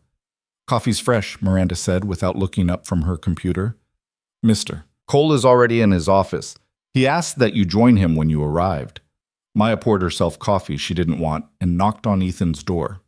He was standing at his window, phone to his ear, but he waved her in. She caught the tail end of his conversation. "I understand the concern, Richard, but the decision is made. We're moving forward." A pause. "Then they'll have to adjust. I'll see you at 9. He ended the call and turned to Maya. He looked tired, not just physically, though there were shadows under his eyes that suggested he'd slept as poorly as she had. It was a deeper exhaustion, the kind that came from carrying too much for too long. "How's Sophie?" Maya asked. "Subdued, guilty. We watched movies until she fell asleep around 10, then she had nightmares and ended up in my bed." He moved to his desk, sorting through papers that already looked organized. "Mrs. Patterson picked her up this morning. She's not happy about the suspension, but she understands why it happened. 7-year-olds shouldn't have to understand that much about pain," Maya said quietly. "No, they shouldn't." Ethan set down the papers. "But that's the world we live in. We do the best we can with the damage we inherit." The statement hung between them. True for Sophie, true for Miguel, true for everyone trying to build something good from broken foundations. "Are you ready for this morning?" Ethan asked, shifting to business mode with visible effort. "No." Maya saw no point in lying. "I'm terrified and completely unprepared and probably going to say something that makes everyone in that room wonder why you hired me." "Good." "Good?" "If you weren't nervous, I'd be worried. Confidence without competence is dangerous." He handed her a folder. "Here's what you need to know. The executive leadership team meets every Tuesday at 9. 8 people. Heads of finance, operations, technology, legal, HR, marketing, business development, and client services. They've all been with the company for at least 5 years, most longer. Maya opened the folder to find professional headshots and brief bios. She recognized Jennifer from yesterday's meeting, VP of Client Services. With the company for 12 years, MBA from a school Maya had never heard of but assumed was prestigious. The others were similarly credentialed, similarly established. "They're going to hate me," Maya said. "Some of them, yes." Ethan didn't sugarcoat it. "Jennifer especially. You contradicted her approach yesterday, and worse, you were right. That's not something people in her position forgive easily. So why bring me into this meeting at all? Why not give me time to actually learn something before throwing me to the wolves? Because waiting implies you need their approval." Ethan moved around his desk to stand beside her, looking at the bios over her shoulder. "If I introduce you in a month after you've proven yourself, they'll accept you grudgingly. If I introduce you today when you're still raw and uncertain and make it clear that your perspective matters despite your lack of credentials, it sends a different message." "What message?" "That I'm serious about changing how this company operates. That traditional qualifications aren't the only metric of value. That I trust you enough to give you authority before you've earned it by their standards." He paused. "It's a risk, for both of us." Maya studied the faces in the folder. Successful, established people who'd built careers on knowing the rules and playing them well. She was about to walk into their territory and implicitly suggest that everything they'd done might be insufficient. "What do you need me to do in this meeting?" she asked. "Listen, observe. Speak only if you have something worth saying." Ethan moved back to his desk. "I'm going to announce the Client Services Pilot Program, the initiative we discussed with MedTech yesterday. There will be resistance. Jennifer will argue it's not scalable. Finance will worry about costs. Operations will say it disrupts established workflows. Let them. Don't defend the program unless I specifically ask for your input." "Then why do I need to be there?" "Because I want them to see your face when they're arguing against change. I want them to understand that this isn't abstract corporate strategy. It's about real people who've been failed by our systems. You're the embodiment of that failure and the potential for something better." The weight of that symbolism settled over Maya like a physical burden. She wasn't just herself anymore. She was a representation, a message, a walking challenge to everything these people had built their careers on. "No pressure," she muttered. Ethan almost smiled. "You'll be fine. Just remember, you've already survived worse than a conference room full of skeptical executives." At 8:55, they made their way to the executive conference room, larger than the one from yesterday, with a table that could seat 20 and windows offering a view that probably cost extra in the building lease. 6 people were already seated, engaged in the kind of pre-meeting small talk that served no purpose except filling silence. They looked up as Ethan entered, their expressions shifting to professional attention. Jennifer was there, her posture perfect, her smile not quite reaching her eyes when she saw Maya following Ethan. The others, faces from the folder, names Maya had tried to memorize, registered Maya's presence with varying degrees of curiosity and confusion. "Morning, everyone." Ethan took his seat at the head of the table. "Before we begin, I want to introduce Maya Santos. She's joining our team in a new client services capacity. Maya will be attending leadership meetings going forward as part of her onboarding and to provide input on the initiatives we'll be discussing." Maya took the empty seat beside Ethan, acutely aware of the scrutiny. She could feel the questions in the room. Who was she? Why was she here? What possible value could someone so obviously junior bring to an executive meeting? "Maya, welcome." The man across from her extended his hand. Robert Chen, CFO, according to the folder. Early 50s with the precise manner of someone who dealt in numbers and certainties. "What's your background?" The question was polite on the surface, but Maya heard the real inquiry. "What makes you qualified to be here?" "I started yesterday," Maya said, shaking his hand. "Before that, I was in retail. Before that, I was a college dropout taking care of my younger brother. I have no corporate experience and no credentials that would traditionally qualify me for this position."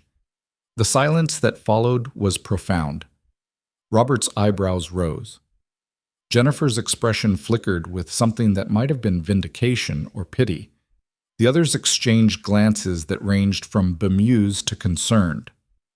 "That's honest," said a woman at the far end of the table, Patricia Liu, VP of HR, who probably had very strong opinions about hiring practices that bypassed every standard protocol. Honesty is part of why she's here, Ethan said calmly. Maya has a perspective that none of us in this room can offer. She's been on the receiving end of our systems. She's applied to this company multiple times and been rejected by our automated screening. She understands what it's like to be invisible to the processes we've built. And that qualifies her to influence company strategy? This from David Park, head of operations, his skepticism unconcealed. I mean, no disrespect, but we're talking about decisions that affect thousands of employees and hundreds of millions in revenue. Perspective is valuable, but so is expertise. Agreed, Ethan said. Which is why we're all here. Maya isn't replacing anyone or overriding anyone's expertise. She's adding a dimension we've been missing. Jennifer leaned forward. Ethan, can we speak candidly? Always. This feels reactive. Yesterday's meeting with MedTech clearly shook you, and now suddenly we're restructuring client services and bringing in someone with zero experience to influence that restructuring. Her tone was measured, professional, but Maya could hear the steel underneath. I'm concerned we're making emotional decisions rather than strategic ones. That's a fair concern, Ethan acknowledged, and you're right that yesterday's meeting influenced my thinking. Dr. Chen articulated failures in our approach that I've been seeing for months but couldn't quite name. Maya helped me understand why those failures exist and how we might address them. In one conversation, Jennifer said, one meeting where she drew some diagrams on a whiteboard and suggested we personalize service delivery, which, for the record, is what client services has been trying to do within the constraints we're given. What constraints? Maya heard herself ask before she could stop. Jennifer turned to her, and Maya saw the full force of 12 years of corporate experience in that gaze. Budget constraints, bandwidth constraints, the reality that we have 200 enterprise clients and finite resources. We can't give everyone white-glove treatment. I'm not suggesting you do, Maya said, her voice steadier than she felt. I'm suggesting that your current approach treats all clients the same, with efficient, scalable systems that work well for companies who don't need much attention. But for clients who are struggling or considering leaving, those same systems make them feel abandoned. Ooh, we have account managers for that, Jennifer countered. Sarah and her team are supposed to handle relationship management. But they don't have authority, Maya pressed. They can't bypass queues or make exceptions or actually solve problems in real time. They're just better-dressed versions of customer service representatives. And clients can tell the difference between someone who can help them and someone who's just documenting their complaints for someone else to handle. The room had gone very quiet. Maya realized she'd just criticized the entire client services structure in front of its architect. She waited for Jennifer to eviscerate her, to point out that a woman who'd been employed for less than 24 hours had no business critiquing systems she didn't understand. Instead, it was Sarah who spoke. Sarah, who'd been in yesterday's meeting, who'd sat in on this entire conversation with an expression that kept shifting between hope and resignation. She's right. Sarah's voice was quiet but firm. I've been trying to advocate for clients for 2 years, and every time I push for an exception or special treatment, I'm told it doesn't scale. That we need to follow process, that consistency matters more than individual relationships. Because it does, David from operations interjected. You can't run a company this size on exceptions. You need standardized procedures, reliable systems, predictable outcomes. Except our outcomes aren't predictable anymore, Robert, the CFO, said, pulling up something on his tablet.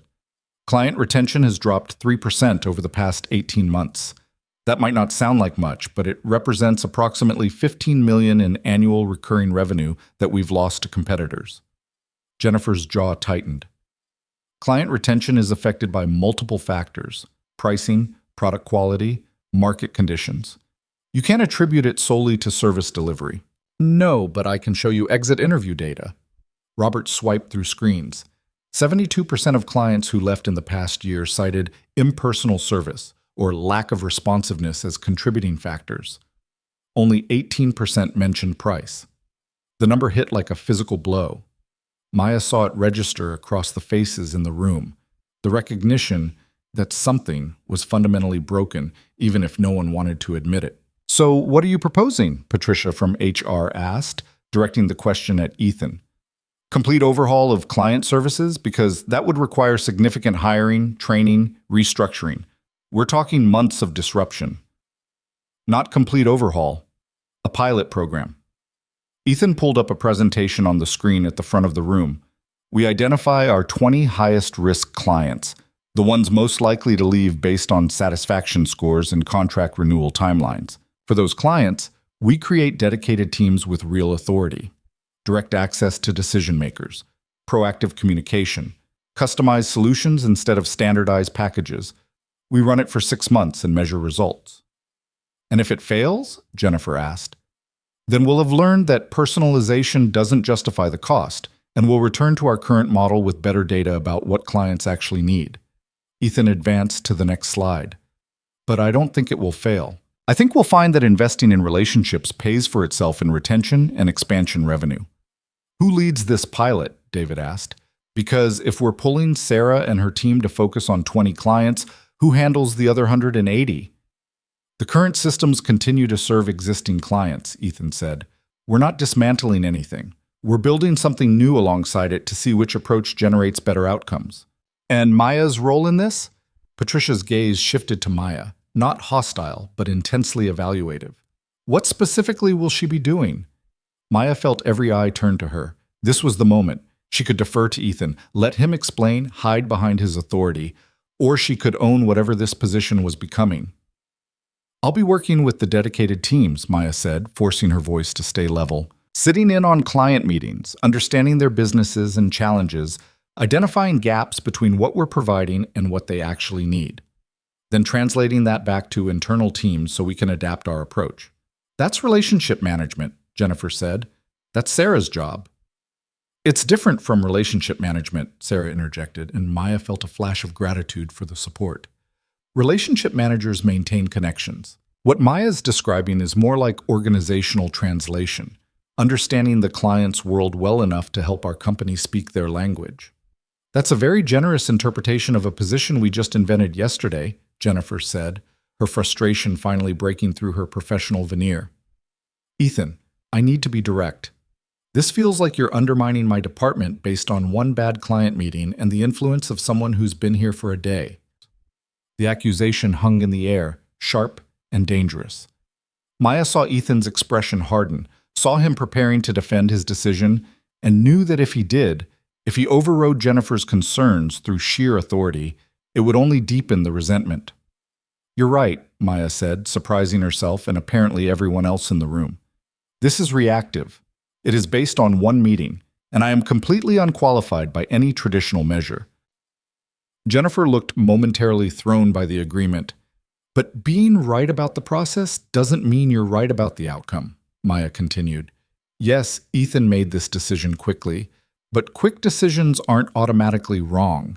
Sometimes they're just honest responses to problems that have been ignored for too long. She stood, moving to the whiteboard. The same impulse that had driven her yesterday, the need to make abstract concepts concrete. Your client services model is built on efficiency. It's designed to handle high volume with limited resources. That's smart. That works. Until it doesn't.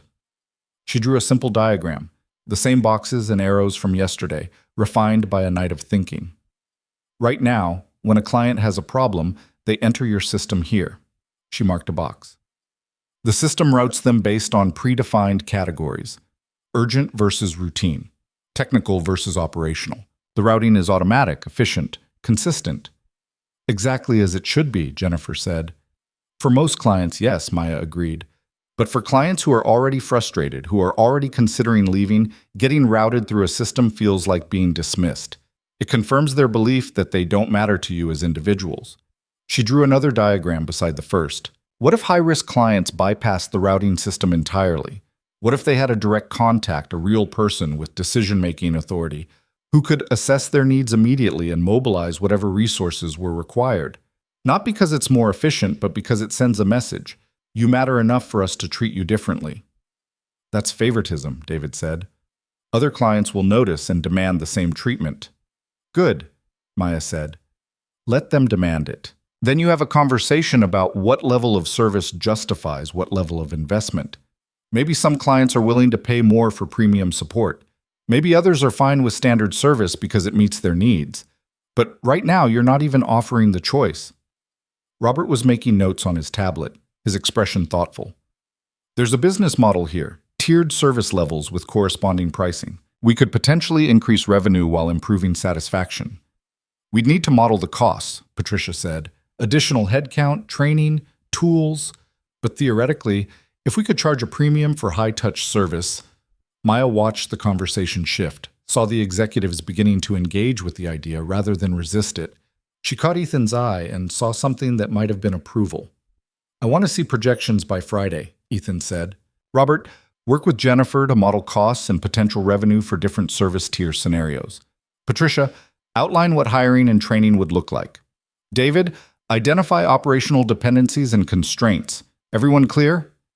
Heads nodded around the table. The resistance hadn't vanished. Jennifer's expression was still guarded. David still looked skeptical. But the outright hostility had softened into professional engagement. The meeting continued for another 90 minutes, covering budget reviews, technology updates, market analysis. Maya listened more than she spoke, gradually understanding the rhythms of executive decision-making. It wasn't that different from retail management meetings, she realized. The same tensions between idealism and pragmatism, the same need to balance competing priorities, the same personalities clashing over territory and credit. When the meeting finally ended, people filed out with the kind of relieved exhaustion that comes from surviving difficult conversations. Jennifer paused at the door, looking back at Maya with an expression that was impossible to read. That was well done, she said quietly. I still think this whole initiative is risky and potentially misguided, but you handled yourself better than I expected. It wasn't quite approval, but it wasn't condemnation either. Maya accepted it with a nod, understanding that in corporate politics, qualified acknowledgement was sometimes the best you could hope for. After everyone left, Ethan closed the door and leaned against it, looking drained. That went better than I anticipated. Really? Because I thought Jennifer was going to stab me with her pen about halfway through. Jennifer is protective of her domain, but she's also smart enough to recognize a good idea, even when it challenges her approach. He moved to the window, that familiar gesture of seeking distance to think. You did well. The way you acknowledged her concerns before countering them, that was strategic. That was survival instinct, Maya corrected. I grew up learning how to disagree with people without making them hate me. Useful skill when you're constantly dealing with landlords, social workers, school administrators. Well, it translates surprisingly well to corporate leadership. Ethan checked his phone, frowned at whatever he saw. I need to make some calls. Can you work with Sarah this afternoon? Start identifying which clients should be part of the pilot program? Sure. Maya gathered her notes. Ethan? He looked up. Thank you for defending this, for not throwing me under the bus when Jennifer challenged the decision. I didn't defend it because of you, he said. I defended it because it's right. You just happened to be the catalyst that made me see it. Maya left him to his calls and found Sarah waiting in the hallway, looking cautiously optimistic. Can we talk? Sarah asked. Somewhere private? They found an empty conference room, smaller and less intimidating than the executive space. Sarah closed the door and turned to Maya with an intensity that suggested she'd been holding something back.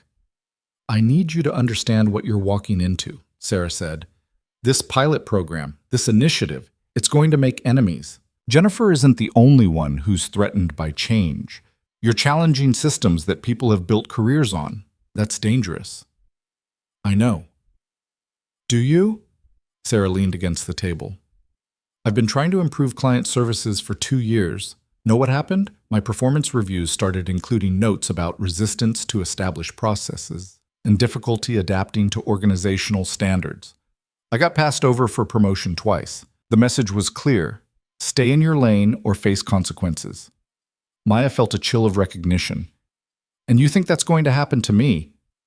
I think it's already starting. Jennifer's comment about you being unqualified, that's going to become the narrative. The girl who got hired because the CEO had a momentary crisis of conscience. The diversity hire who doesn't actually understand business. Sarah's expression was sympathetic but firm. You need to be prepared for that. How do I prepare for people deciding I don't belong? By proving them wrong. consistently, undeniably. Sarah pulled out her laptop. Which is why I want to help you succeed. Not just because I believe in what we're trying to do, but because if you fail, it validates everyone who said this was a mistake. And then we're back to business as usual. They spent the next 3 hours going through client files, identifying patterns in dissatisfaction, building profiles of relationships at risk. Sarah had been documenting problems for years, complaints that never made it into official reports, frustrations that clients mentioned in passing, the slow erosion of trust that happened when efficiency replaced empathy. Look at this one, Sarah pulled up a file. Garrison Manufacturing. They've been with us for 7 years. Contract is up for renewal in 4 months. Their satisfaction scores have been dropping steadily for 18 months. Maya read through the notes. They keep filing tickets about slow response times, but the tickets get marked as resolved within SLA standards. Exactly. We're meeting our contractual obligations, but we're missing what they're actually saying. Sarah scrolled through email exchanges. See this thread? Their operations director is asking for help optimizing their supply chain integration. Our technical team sends back documentation links and closes the ticket. The director follows up 3 more times, gets the same response, eventually stops asking. Because we solved the wrong problem, Maya said, understanding dawning. They didn't want documentation. They wanted someone to understand their supply chain challenge and help them think through solutions. But that's consulting, not support, and consulting costs extra. Sarah's frustration was evident. So instead of keeping a 7-year client happy with 30 minutes of collaborative problem solving, we stuck to our service boundaries and probably lost a $100,000 contract. Maya made notes, seeing similar patterns across multiple files. Clients asking for help in ways that didn't fit predefined service categories. Support teams responding to the literal request instead of the underlying need. Relationships slowly deteriorating because efficiency metrics didn't measure understanding. By the time they finished, Maya had a list of 15 clients who fit the pilot program criteria. Significant contracts up for renewal, declining satisfaction, documented frustrations with service delivery. Each one represented a relationship on the edge of breaking. These are our test cases, Maya said, reviewing the list. If we can turn around even half of them, we prove the model works. And if we can't, Sarah asked, then we learn why and adjust the approach. Maya closed her laptop. But failure isn't walking away. Failure is deciding the problem is unsolvable and giving up. Sarah smiled, something genuine and relieved. I think I'm going to like working with you. The rest of the day blurred by. More reading, more conversations, more desperate attempts to absorb 3 years of corporate knowledge in 3 hours. By 6 o'clock, Maya's head was pounding, and her eyes burned from staring at screens. Her phone buzzed with a text from Miguel. When are you coming home? I'm hungry and we're out of milk. Reality crashed back. She'd been so consumed with work that she'd forgotten about her actual life. The apartment that needed cleaning, the groceries that needed buying, the 14-year-old who depended on her for everything from food to emotional support. She texted back, leaving now. Pick up pizza on the way? His response was immediate. Yes, extra cheese. Maya gathered her things and headed for the elevator, exhausted in a way that felt different from retail exhaustion. This wasn't physical tiredness from standing for hours or mental fatigue from dealing with difficult customers. This was the bone-deep weariness of trying to become someone she'd never been, in a world that didn't quite believe she could. The elevator arrived. Not the one from yesterday, but still. Maya felt her chest tighten slightly when the doors closed. She forced herself to breathe steadily, counting floors down instead of watching them climb. When she reached the lobby, she found Ethan standing near the exit, phone to his ear, looking as exhausted as she felt. I understand, Richard, but it's not negotiable. No, I won't be there, because my daughter needs me more than the Tecton executives need my presence at a dinner. We'll reschedule. He ended the call and noticed Maya. Heading out? Miguel needs dinner, she gestured vaguely toward the street. And I need to remember I have a life outside this building. How was the afternoon with Sarah? Productive, overwhelming. We identified 15 clients for the pilot program. Maya shifted her bag on her shoulder. How's Sophie? Better. Mrs. Patterson said she spent most of the day reading and drawing. I'm picking her up in 20 minutes. He paused. I meant what I said earlier, about your help. If you're still willing. I am. Maya surprised herself with the certainty. Just tell me when and where. They walked out of the building together into the early evening chaos of the city. Commuters flooding sidewalks, taxis honking, the whole frantic energy of people trying to get home to lives that existed outside office walls. Tomorrow's going to be harder, Ethan said as they reached the street corner where their paths would diverge. The budget review meeting. You'll see exactly how resistant to change this company can be when money is involved. I'll survive. Maya tried to sound more confident than she felt. I've survived worse. I know you have. That's why I trust you. He headed toward the parking garage, and Maya caught the subway, squeezing into a packed car full of tired people who looked exactly how she felt. She picked up pizza, extra cheese, as requested, and made it home to find Miguel sprawled on their ratty couch doing homework with the TV playing in the background. You look terrible, he said by way of greeting. Thanks, I feel terrible. Maya set down the pizza. But I survived day 2. They ate dinner on the couch, Miguel updating her on his day, the history test he'd aced, the girl in his English class who'd asked to borrow his notes, the college fair his guidance counselor wanted him to attend, even though college felt impossibly far away and expensive. We can afford it now, Maya said, the reality of her new salary still not quite real. College, the fees, all of it. Miguel looked at her with an expression she couldn't quite read. You shouldn't have to sacrifice everything for me. I'm not sacrificing, I'm investing. She ruffled his hair in a gesture that would have annoyed him a year ago, but now he tolerated with good humor. You're going to do something amazing with your life, and I'm going to be able to say I helped make it possible. Later, after Miguel had gone to bed, Maya sat in their small living room with her laptop, reviewing notes from the day. She thought about Ethan's father, about the factory that had discarded him, about her own parents who died before they could see Miguel grow into the remarkable kid he was becoming, about all the people who'd been filtered out of systems designed for efficiency rather than humanity. This job, this impossible, overwhelming, terrifying job, was about more than just her survival. It was about making sure that other people, people like her father and Ethan's father, and everyone else who'd been made invisible, would be seen. If she could do that, the exhaustion would be worth it. If she failed, at least she'd have tried. Maya closed her laptop and went to bed, knowing that tomorrow would bring new challenges, new opportunities to prove herself or expose her limitations. But tonight, she'd survived, and sometimes survival was enough. The weeks that followed were a blur of meetings, client calls, late nights, and the constant feeling of being one mistake away from proving everyone's doubts justified. Maya threw herself into the pilot program with the kind of desperate determination that came from understanding exactly what was at stake. Not just her job, but the possibility that people like her might actually matter in systems designed to exclude them. She visited client sites with Sarah, sitting in manufacturing facilities and healthcare offices and technology startups, listening to executives describe frustrations they'd stopped bothering to report because no one seemed to care. She sat in on technical calls where engineers explained problems in language that made sense to other engineers, but left clients confused and alienated. She watched as the machinery of coal industries, efficient, reliable, impersonal, ground through interactions without ever quite connecting. And slowly, carefully, she began to help build something different. 3 weeks into the pilot program, Maya sat across from Ethan in his office at 7 in the evening, both of them too exhausted to go home, but too invested to stop working. Papers covered his desk, client reports, satisfaction surveys, preliminary retention data. Garrison Manufacturing renewed their contract, Ethan said, looking up from his laptop. 3-year extension, increased their service tier. Sarah said it was because of the supply chain consultation you facilitated. I didn't do anything except listen to what they were actually asking for and connect them with David's team, Maya said. That shouldn't be revolutionary. But it is, because for 2 years no one else bothered to listen.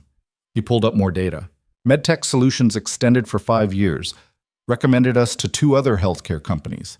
Dr. Chen personally called to tell me that working with us finally feels like a partnership instead of a transaction.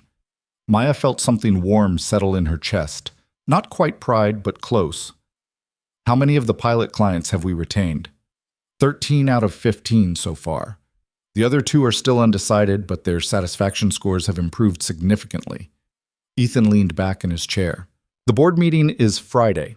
I'm presenting these results as evidence that the model works, that investing in relationships generates measurable return. And if they don't agree, Maya had learned enough about corporate politics to know that good results didn't guarantee support. Then we keep doing it anyway and prove them wrong with more data. He said it with the kind of certainty that came from being someone who could override boards when necessary. But I think they'll agree. The numbers are too compelling to ignore.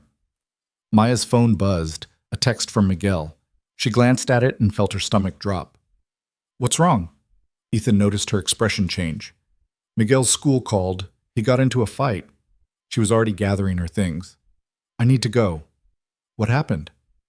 I don't know. The text just says I need to come in for a meeting tomorrow morning. Maya tried to calculate how she'd manage a school meeting and the 3 client calls she had scheduled. This is going to conflict with the Tecton presentation. The Tecton presentation can wait. Ethan stood. Family comes first. We've already rescheduled it twice anyway. Once more won't kill the deal. Maya looked at him, remembering that first morning when he'd canceled that same meeting to interview her. You're really going to postpone a billion-dollar merger again? I'm going to do what matters. The merger will happen when it happens. Miguel needs you now. He was already pulling out his phone. Let me call Richard. Tell him we're pushing to next week. Ethan, you can't keep doing this. You can't keep putting your business on hold for what? For people? That's exactly what I should be doing. He made the call, his voice firm and unapologetic. Richard, we're moving Tecton to next week. Something came up. No, not negotiable. They'll understand or they won't. Either way, we're rescheduling. He ended the call and looked at Maya. Go. Take care of your brother. We'll handle everything here. Maya left the office feeling split between gratitude and guilt. Grateful that Ethan understood, guilty that his support kept costing him opportunities. She caught the subway home, her mind racing through possibilities. Miguel didn't fight. He was quiet, studious, the kid who resolved conflicts with words rather than fists. Something serious must have happened. She found him sitting on their couch, ice pack pressed to his jaw, looking simultaneously defiant and ashamed. Let me see, Maya said, pulling his hand away from his face. His jaw was already bruising, purple spreading across his brown skin. What happened? Kid in my history class kept making comments about you. Miguel's voice was tight. About how you're only working at Coal Industries because you're sleeping with the boss. About how that's the only way people like us get ahead. Maya felt rage flash through her, hot and protective. So you hit him? So I told him to shut up. He didn't. So yeah, I hit him. Miguel met her eyes. I'm not sorry. You should be. Violence doesn't solve anything. Neither does ignoring it. He pulled away from her, pacing their small living room. You think I don't hear the things people say? About how we're charity cases, how you're probably not even qualified for that job, how it's suspicious that some random girl gets hired by a billionaire out of nowhere. What people say doesn't matter. It does when they say it to my face. Miguel's voice cracked. It matters when they look at everything you've sacrificed and reduce it to something dirty. Like you didn't earn it. Like you're not working 16-hour days trying to prove yourself. Maya sat down heavily, feeling the weight of recognition. She'd been so focused on proving herself at Coal Industries that she hadn't considered how her sudden change in circumstances looked from the outside. To people who didn't know the whole story, it probably did seem suspicious. A young woman with no credentials suddenly employed by a powerful CEO. I'm sorry, she said quietly. I should have talked to you about this. Prepared you for questions. I don't need preparation. I need people to stop being terrible. He slumped beside her on the couch. But I shouldn't have hit him. I know that. I just got so angry. They sat in silence for a moment, both of them bruised in different ways. Him physically, her by the realization that her choices affected more than just herself. The school wants to meet tomorrow morning, Maya said finally. They're probably going to suspend you. I know. Miguel winced as he adjusted the ice pack. I'm sorry. I know you have work stuff. Work stuff can wait. You're more important. That's what he said, isn't it, Mr. Cole, when you told him you had to leave? Miguel looked at her with an expression too old for 14. He's not like what I expected. From what people say. What do people say? that he's ruthless, that he only cares about money and power, that he destroys anyone who gets in his way. Miguel paused. But he keeps rescheduling meetings so you can take care of things. That doesn't seem ruthless. Maya thought about Ethan, the man from the elevator who'd admitted to failing his daughter, the CEO who'd canceled his biggest meeting to interview her, the father who'd left work early multiple times because Sophie needed him. None of those things fit the public image of a corporate titan. People are complicated, she said. The versions we show the world aren't always the versions we actually are. The next morning, Maya sat in the principal's office, listening to the boys' parents demand Miguel's expulsion while their son sat smugly in the corner. The principal, a tired woman in her 50s who'd probably mediated 1,000 of these meetings, looked exhausted by the whole situation. Mr. Santos threw the first punch, the other boy's father said. That's assault. He should be expelled and we should press charges. Your son spent 2 weeks making racist comments about my brother's sister, Miguel said, his voice shaking but defiant. That's harassment, but I don't see you talking about pressing charges for that. Boys will be boys, the mother said dismissively. If she's sensitive about her reputation, maybe she shouldn't put herself in questionable situations. Maya felt something cold settle in her chest. This was it, the real judgment. Not about whether she was good at her job or whether she deserved the opportunity.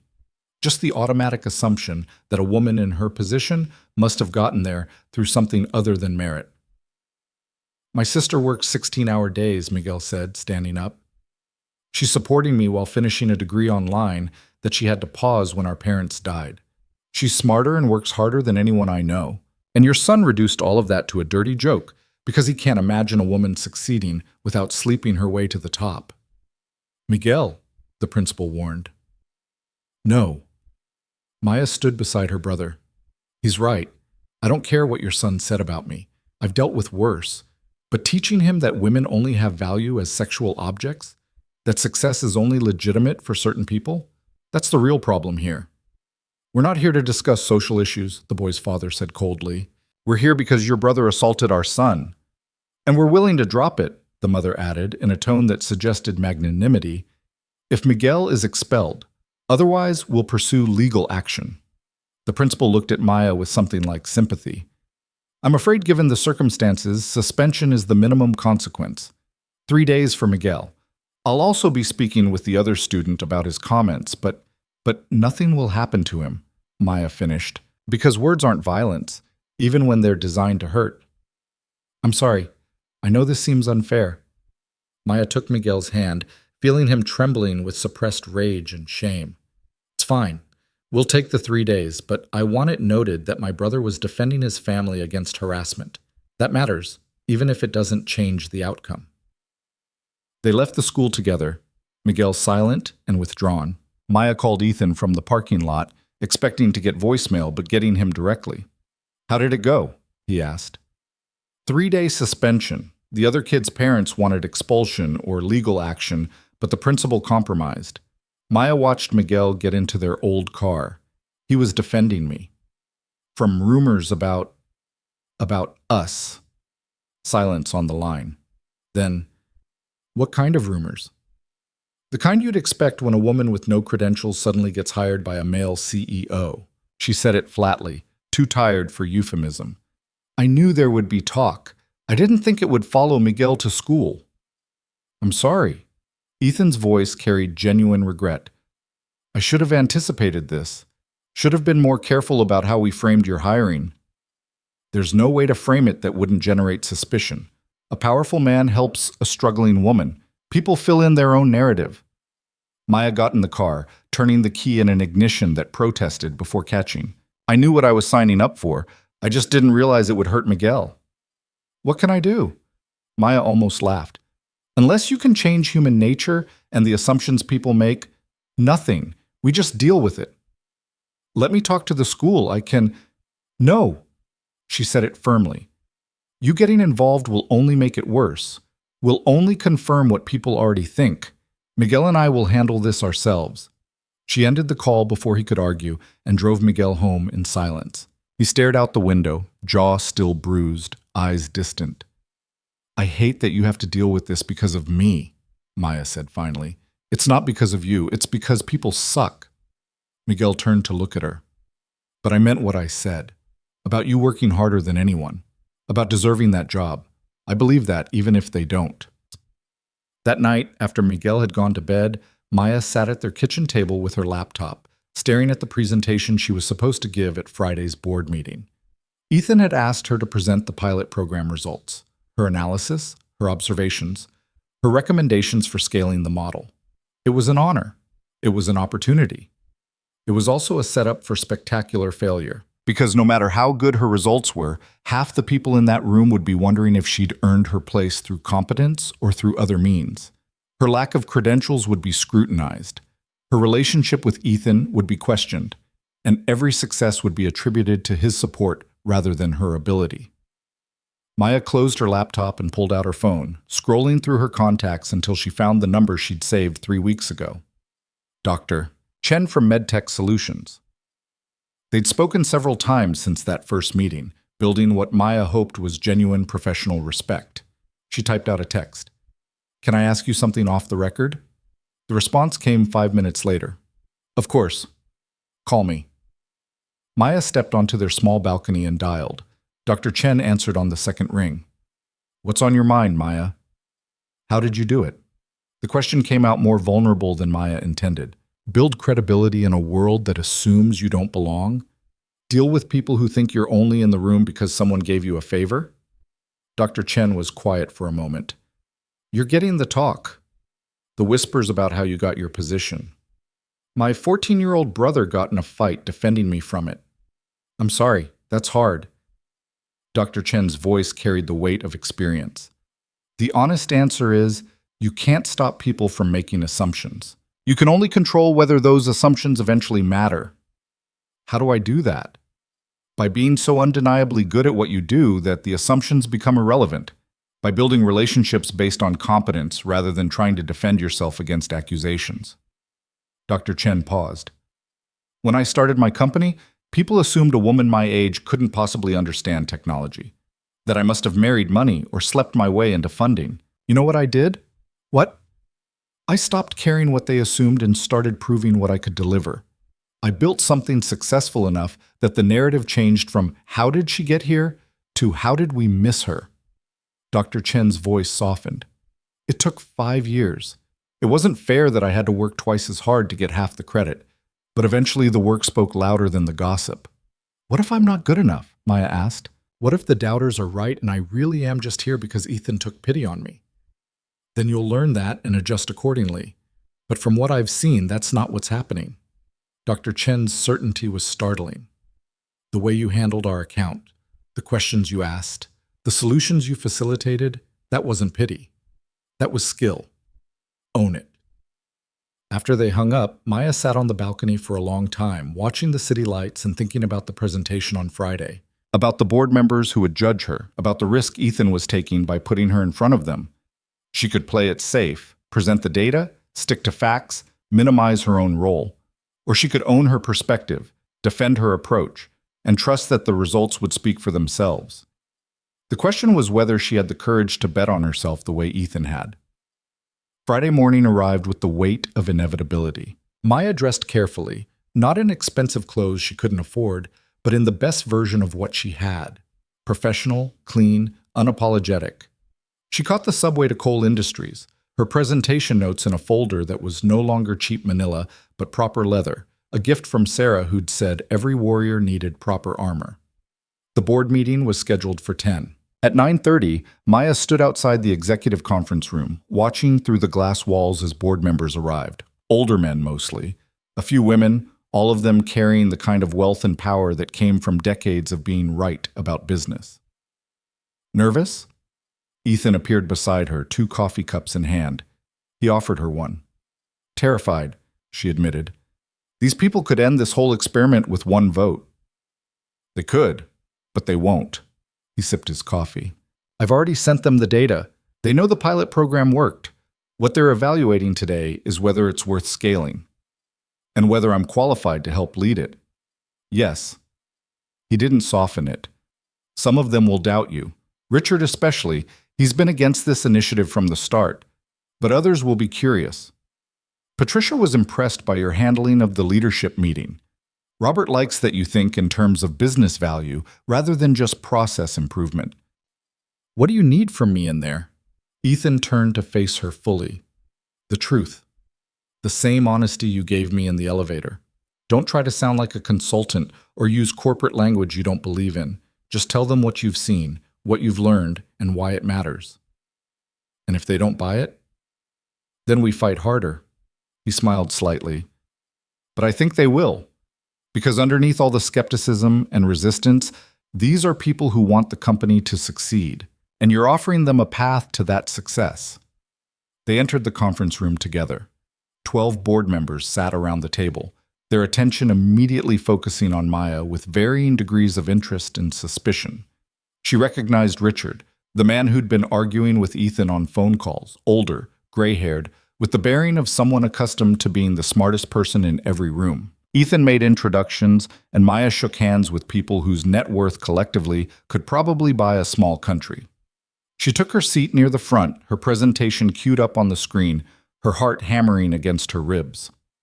"Let's begin," said the board chair, a woman in her 60s named Margaret Stern. "Ethan, you've proposed significant changes to our client services model. The floor is yours." Ethan stood, and for the next 20 minutes he walked through the pilot program, the problems it addressed, the approach it implemented, the results it generated. 13 out of 15 clients retained. Satisfaction scores up an average of 32%. 3 clients upgrading their service tiers, 2 new clients signed through referrals. The data suggests that personalized, relationship-focused service delivery generates measurable ROI, Ethan concluded. What we're proposing is scaling this model across our entire client base, with tiered service levels that allow us to customize our approach while maintaining profitability. At what cost? Richard asked immediately. These results are based on a pilot with 15 clients and dedicated teams. Scaling to 200 clients means significant hiring, training, infrastructure investment. What's the break-even timeline? Robert has done the modeling, Ethan said. Robert? Robert Chen stood, pulling up financial projections. Based on current retention trends and the premium pricing model we're proposing for high-touch service, we'd break even in 18 months. After that, we project 12 to 15% increase in annual revenue from improved retention and expansion. Those are optimistic projections, Richard said. What happens if clients don't want to pay more for personalized service? Then we offer the choice and let them decide, Maya heard herself say. But right now, we're not even offering the choice. We're assuming clients want efficiency over relationship, and we're losing them because that assumption is wrong. Every eye turned to her. Margaret leaned forward slightly. You're Maya Santos, the new hire who's been leading this initiative. I've been helping implement it, yes. Maya forced herself to hold Margaret's gaze, though leading might be generous given that I've been here less than a month. A ripple of something, amusement maybe, or surprise at her honesty, went through the room. Walk us through your approach, Margaret said. What exactly did you do differently with these 15 clients? Maya stood, moving to the screen where her analysis waited. I started by listening. Actually listening, not just processing their requests through our service framework. And what I heard was that clients weren't frustrated with the quality of our work. They were frustrated with feeling invisible. She pulled up examples, email exchanges, support tickets, satisfaction survey comments. Look at this thread with Garrison Manufacturing. They filed 8 separate tickets about supply chain integration. Our technical team answered each ticket correctly, providing documentation and standard troubleshooting steps. But what Garrison actually needed was someone to understand their supply chain challenge and help them think through solutions. That's consulting, Richard said, not support. Exactly. Which is why we connected them with David Park's team for a consultation. It took 3 hours of collaborative problem solving, and it saved a 7-year client relationship that was about to walk. Maya moved to the next slide. The question isn't whether that was technically within our service scope. The question is whether losing a $100,000 contract is worth sticking to rigid service boundaries. She walked through more examples, showing the gap between what clients asked for and what they actually needed, showing how small investments in understanding, a phone call instead of an email, a consultation instead of documentation, a person instead of a process, had turned around relationships that were on the verge of ending. What you're describing is resource-intensive, Patricia Liu said. She didn't sound critical, just analytical. How do you determine which clients deserve that level of attention? We don't think of it as deserving, Maya said. We think of it as risk assessment. Clients who are satisfied with standard service continue to receive it. Clients who show signs of dissatisfaction, declining scores, increased complaints, contract renewal hesitation, get escalated to high-touch teams. It's not about favoritism, it's about triage. And who makes those triage decisions? Richard pressed. Because what you're describing sounds like giving account managers broad discretionary authority. That's a recipe for inconsistency and inflated costs. Which is why we built decision frameworks, Sarah spoke up from her seat along the wall. She'd been invited to observe, not participate, but apparently couldn't stay silent. Clear criteria for escalation, defined boundaries for what high-touch teams can commit to, regular reviews to ensure consistency. May I? Maya gestured to the whiteboard at the side of the room. Margaret nodded. Maya grabbed a marker and started drawing, the same diagram she'd been refining for weeks, but clearer now, more confident. Current model. Clients interact with systems. Systems categorize and route. Responses are standardized and efficient, but impersonal. She drew boxes and arrows showing the flow. Proposed model. Clients interact with people who have authority to access whatever systems are needed. Responses are customized based on relationship knowledge and business understanding. She turned back to the board. The difference is that in the current model, the system is the intelligence. In the proposed model, the people are the intelligence. The system is just a tool they use to deliver solutions. That only works if you hire intelligent people and trust them to make good decisions, Richard said, which requires significant investment in recruitment and training. Yes, Maya agreed. But consider the alternative. Right now, we're hiring smart people and then constraining them with rigid processes that prevent them from using their intelligence. We're essentially paying for expertise and then telling that expertise to follow scripts. She moved to another section of the whiteboard. Sarah has been trying to improve client relationships for 2 years. She has the intelligence, the empathy, the business acumen, but the system won't let her use those skills because they don't fit into predefined service categories. That's not just inefficient, it's demoralizing. It's why our employee engagement scores have dropped alongside our client satisfaction scores. Margaret was taking notes now, her expression thoughtful. You're arguing that the current model fails both clients and employees. Well, I'm arguing that efficiency without flexibility creates systems that work perfectly right up until they don't, Maya said. And then when they fail catastrophically because there's no mechanism for adaptation. She pulled up one final slide, a quote from Dr. Chen's exit interview before they'd renewed. This is what MedTech Solutions said when we asked why they were considering leaving. We don't need a vendor who processes our requests efficiently. We need a partner who understands our mission and helps us succeed at it. Maya set down the marker and faced the board directly. That's what this initiative is about. Not abandoning efficiency, but recognizing that partnership requires more than efficient processing. It requires understanding, and understanding requires investment in relationships, not just systems. The silence that followed felt heavy with evaluation. Maya could see Richard's skepticism, Margaret's interest, Robert's analytical processing. These were people who'd spent careers making calculated decisions based on data and risk assessment. She'd just asked them to invest millions in what essentially came down to trusting that people mattered more than processes. Questions? Ethan asked, breaking the silence. I have one, Richard said, his gaze fixed on Maya. What makes you qualified to redesign our client services model? You have no business degree, no corporate experience, no track record of success in this domain. Why should we trust your judgment over the expertise of people who've been doing this for decades? The question was fair and brutal. Maya could have deflected, could have pointed to the results, could have hidden behind Ethan's authority. Instead, she told the truth. You shouldn't, she said simply. Trust my judgment, I mean. You should trust the data. You should trust that 13 out of 15 at-risk clients renewed because we changed our approach. You should trust that clients like Dr. Chen went from considering leaving to becoming advocates because someone finally listened to what they were actually saying. She paused, choosing her next words carefully. What I bring isn't expertise in corporate strategy or decades of business experience. What I bring is the perspective of someone who's been on the receiving end of systems that filter people out without seeing them. I've been rejected by algorithms. I've been invisible to processes. I've been told I don't matter because I don't fit predefined categories. Maya met Richard's eyes. So when I sit with clients who are frustrated because they feel invisible to our systems, I understand that frustration intimately.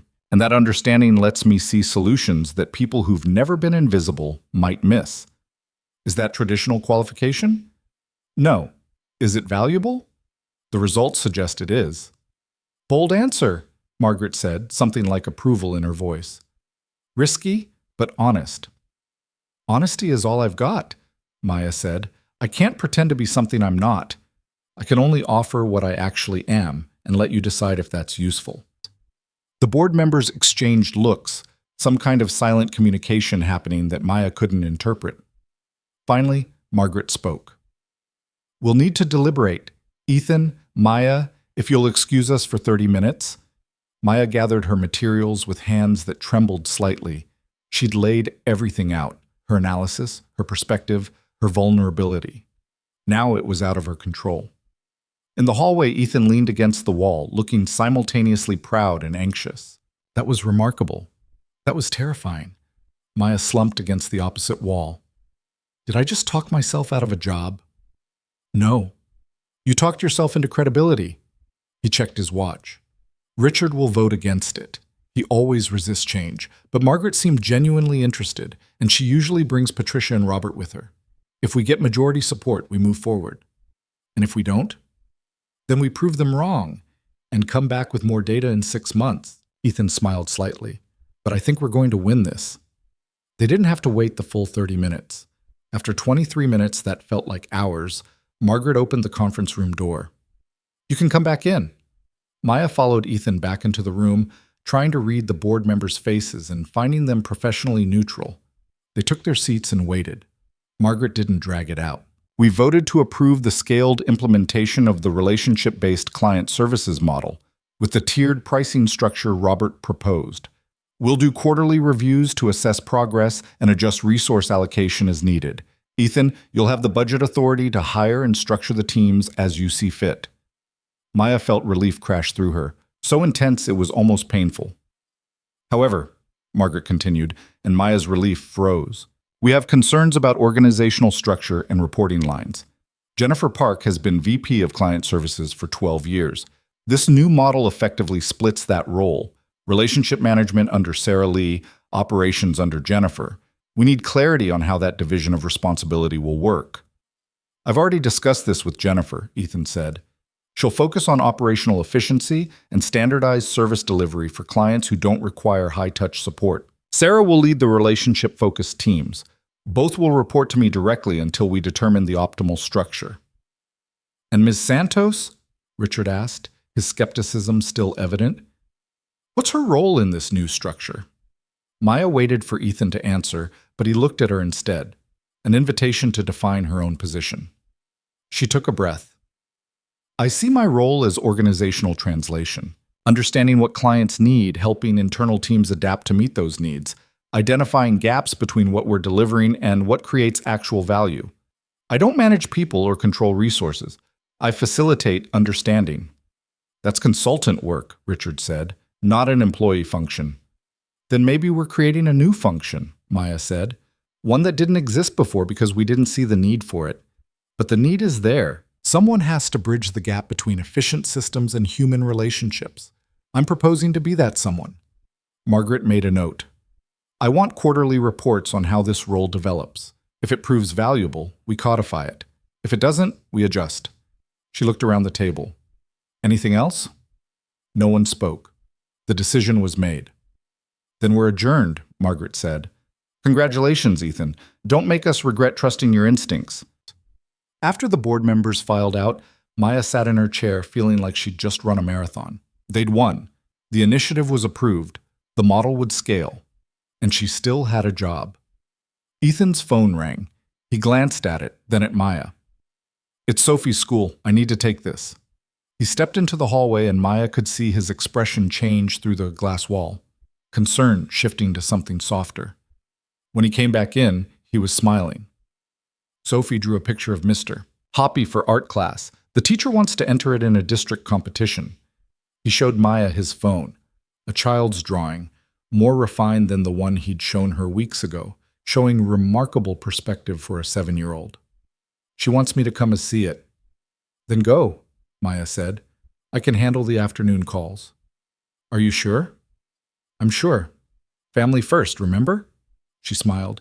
Besides, I need to call Miguel and tell him his sister didn't get fired today. Ethan paused at the door. Thank you for everything you did in there, for being brave enough to be honest. Thank you for giving me the chance to be honest, Maya said. Not everyone would have. After he left, Maya sat alone in the conference room, looking at her presentation still on the screen. 3 weeks ago, she'd been nobody, just another filtered-out applicant, invisible to the systems designed to find talent.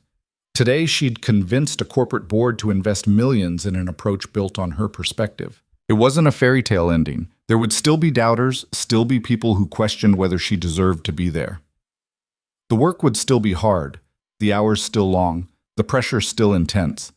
But she'd proven something important, to the board, to herself, maybe to everyone who'd ever been told they didn't belong.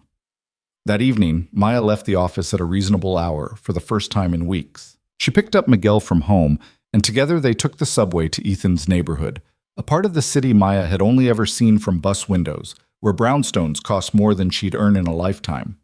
Ethan had texted her his address after she'd offered to help with Sophie. Mrs. Patterson had a family emergency and needed the evening off. Ethan could work from home, but Sophie had been asking to meet the lady from the elevator. The story had apparently become something of a legend in the Cole household. Miguel looked around the tree-lined street with wide eyes. People really live like this? Some people, Maya said, checking the address. Not people like us. Maybe someday people like us, Miguel said. He'd been different since the school suspension, quieter, more thoughtful, but also more determined. Like watching his sister fight had taught him something about not accepting limitations. Ethan answered the door himself, looking more relaxed than Maya had ever seen him. Jeans instead of suits, barefoot, slightly disheveled in a way that made him seem more human. Come in, he said. Sophie's been watching for you out the window for the past hour. What? The brownstone's interior was beautiful, but lived in. Sophie's drawings on the refrigerator, toys in the living room, the comfortable chaos of a home rather than a showpiece. Sophie herself appeared from the kitchen, Mr. Hoppy clutched in one hand, looking shy and excited in equal measure. You're Maya, she said. I am, and this is my brother Miguel. Sophie studied Miguel with the serious evaluation children excel at. You got in trouble at school. I did, Miguel admitted. I made a mistake. I got in trouble too, for pushing someone. Sophie moved closer. My dad says sometimes we make mistakes when we're trying to protect people we love. Yeah, Miguel said softly. That's exactly right. Ethan ordered pizza. Not fancy, just regular pizza from the place down the street. They ate in the kitchen while Sophie told them about her drawing, about school, about the rabbit she wanted to adopt, but her dad said they had to wait until summer. Why summer? Maya asked. Because he'll have more time then, Sophie said matter-of-factly. Right now he works too much, but he's getting better. Ethan looked simultaneously proud and embarrassed. I'm trying to get better. After dinner, Miguel helped Sophie with homework while Maya and Ethan cleaned up the kitchen. It was domestic and strange and comfortable all at once, washing dishes in a billionaire's kitchen while their siblings did math problems at the table. How's Miguel handling everything? Ethan asked quietly. He's resilient, like kids are. Maya dried a plate. But he shouldn't have to be. None of them should. No, they shouldn't. Ethan glanced toward the table where Sophie was explaining fractions to Miguel with patient determination. But we do the best we can to give them better than what we had. Is that what we're doing? Maya asked. At Cole Industries, with all these changes, trying to give people better than what we had? I think so. Or at least trying to build systems that don't automatically exclude people who don't fit conventional patterns. He set down the dish he was washing. My father would have liked you. would have appreciated that someone who understood what he went through was in a position to change things. I hope I can live up to that. You already are. Later, after Miguel and Maya said their goodbyes and headed home on the subway, Miguel was quiet for a long time before speaking. "They're not what I expected," he said finally. "Who?" "Rich people. Mr. Cole and Sophie. I thought they'd be different. More," he struggled for the word, "more distant. But they're just people dealing with the same stuff we deal with, trying to figure things out." "Everyone's just trying to figure things out," Maya said. "Money and power don't change that.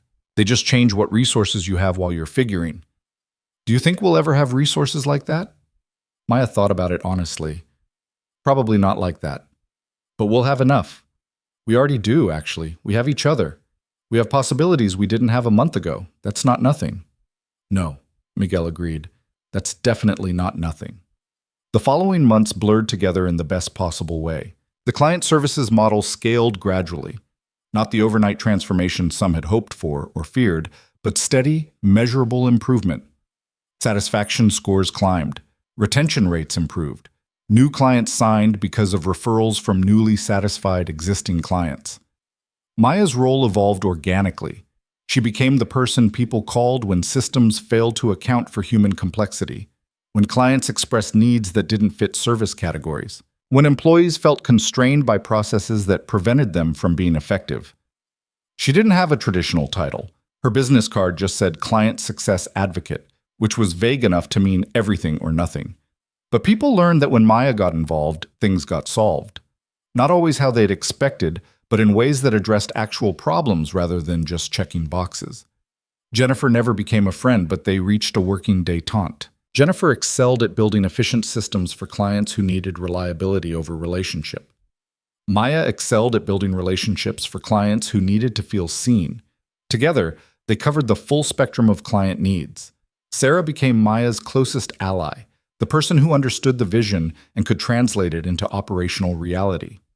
They worked late nights together, celebrated wins, commiserated over losses, built something that felt more like partnership than hierarchy. And Ethan gradually became something Maya hadn't expected. Not a boss exactly, though he technically was. Not quite a friend, though they'd shared too much for professional distance. Something in between, something undefined.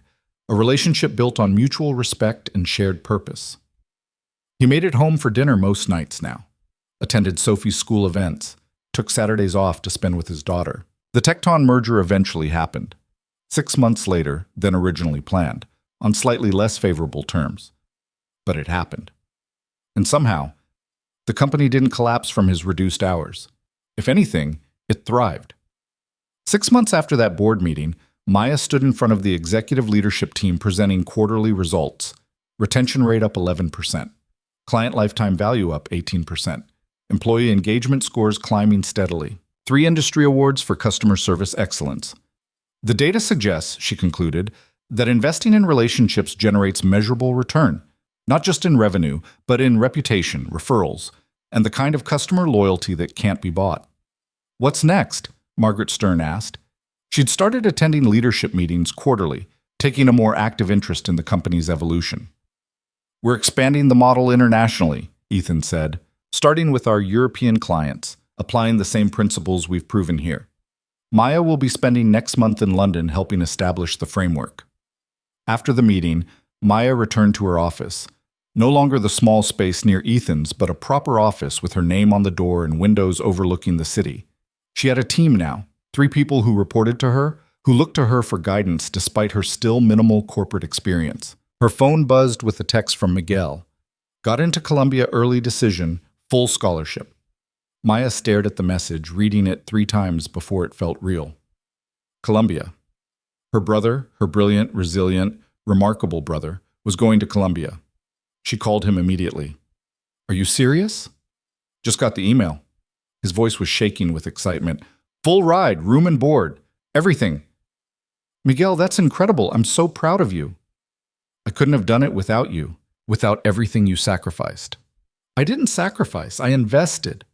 Maya felt tears streaming down her face, not sad ones, but the kind that came from overwhelming relief and joy. "And this is the return I was hoping for." That evening, she met Ethan near the elevator bank as they were both leaving. He noticed her expression immediately. "Good news or bad news?" he asked. "Best news. Miguel got into Columbia. Full scholarship." Ethan's face broke into a genuine smile. "That's remarkable. Congratulations." They stepped into the elevator together, the same one that had trapped them 8 months ago. It had been repaired within days of the malfunction, deemed safe and functional. But Maya still felt a flutter of residual anxiety every time the doors closed. "You know what I realized?" Ethan said as they descended. "If this elevator hadn't broken that morning, none of this would have happened. I would have gone to my office, prepared for Tecton, continued building an efficient machine that didn't actually matter to anyone. And I would have interviewed with HR, probably wouldn't have gotten the job, and would still be working retail wondering when things would get better," Maya said. "Do you ever think about that?" Ethan asked. "How much our lives changed because of a mechanical failure?" "Sometimes. But I don't think it was the elevator that changed things. I think it was the conversation we had while we were stuck. The honesty. The willingness to admit that success and struggle aren't as different as they look from the outside." The elevator reached the ground floor and the doors opened. They walked through the lobby together, past the security guard who now knew both their names, out into the evening air. "I'm having dinner with Sophie tonight," Ethan said.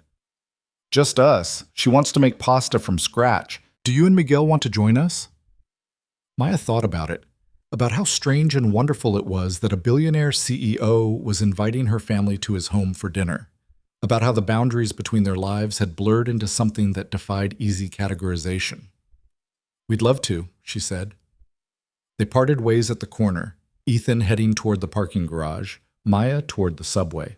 She rode home through the evening rush, surrounded by tired people heading back to lives that existed beyond office walls. She thought about how she used to be one of them, invisible in the crowd, just another person trying to survive another day. She wasn't invisible anymore. But more importantly, she'd learned that invisibility wasn't a personal failing. It was a systems failure. And systems could be changed by people brave enough to question whether efficiency was worth the cost of humanity. Miguel was waiting when she got home, acceptance letter pulled up on his laptop, grinning like he'd won the lottery. Which, in a way, he had. "We need to celebrate," Maya said. "Pizza?" Miguel suggested. "No, tonight we do better than pizza." She pulled out her phone and made a reservation at a restaurant she'd always walked past but never entered, the kind of place where entrees cost what she used to make in a day. "Tonight we celebrate properly." At dinner, Maya raised her glass of water, because even with her new salary, some habits died hard. To Columbia, to new beginnings, to proving that the systems that tried to filter us out were wrong. Miguel clinked his glass against hers. "To you, for never giving up, for showing me what fighting for something looks like." Later, when the bill came and Maya paid it without wincing, without calculating whether it would affect rent or groceries or Miguel's school fees, she felt something shift inside her. Not forgetting where she'd come from, but finally believing that where she was going might actually be achievable. 2 months later, Maya stood in Ethan's office reviewing international expansion plans when Miranda knocked urgently on the door. "Mr. Cole, there's someone here to see you. She says it's important."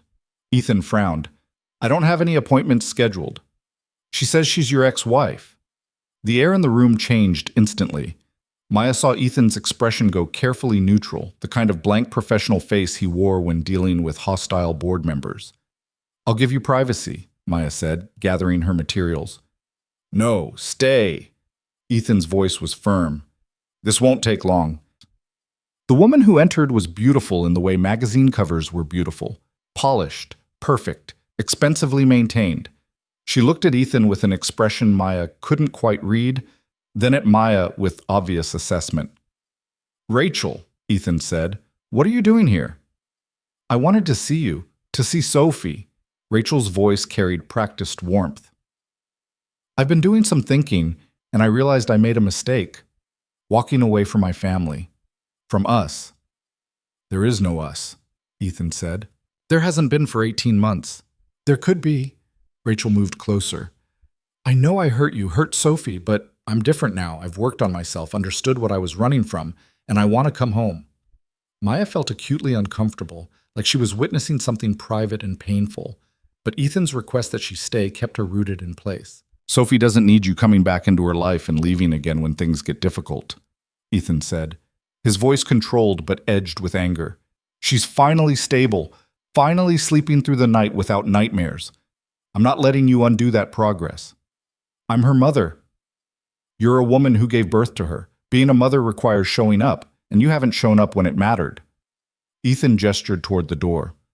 I'm sorry you're struggling, Rachel, genuinely, but we've moved on. You should too. Rachel's perfect composure cracked slightly. Because of her?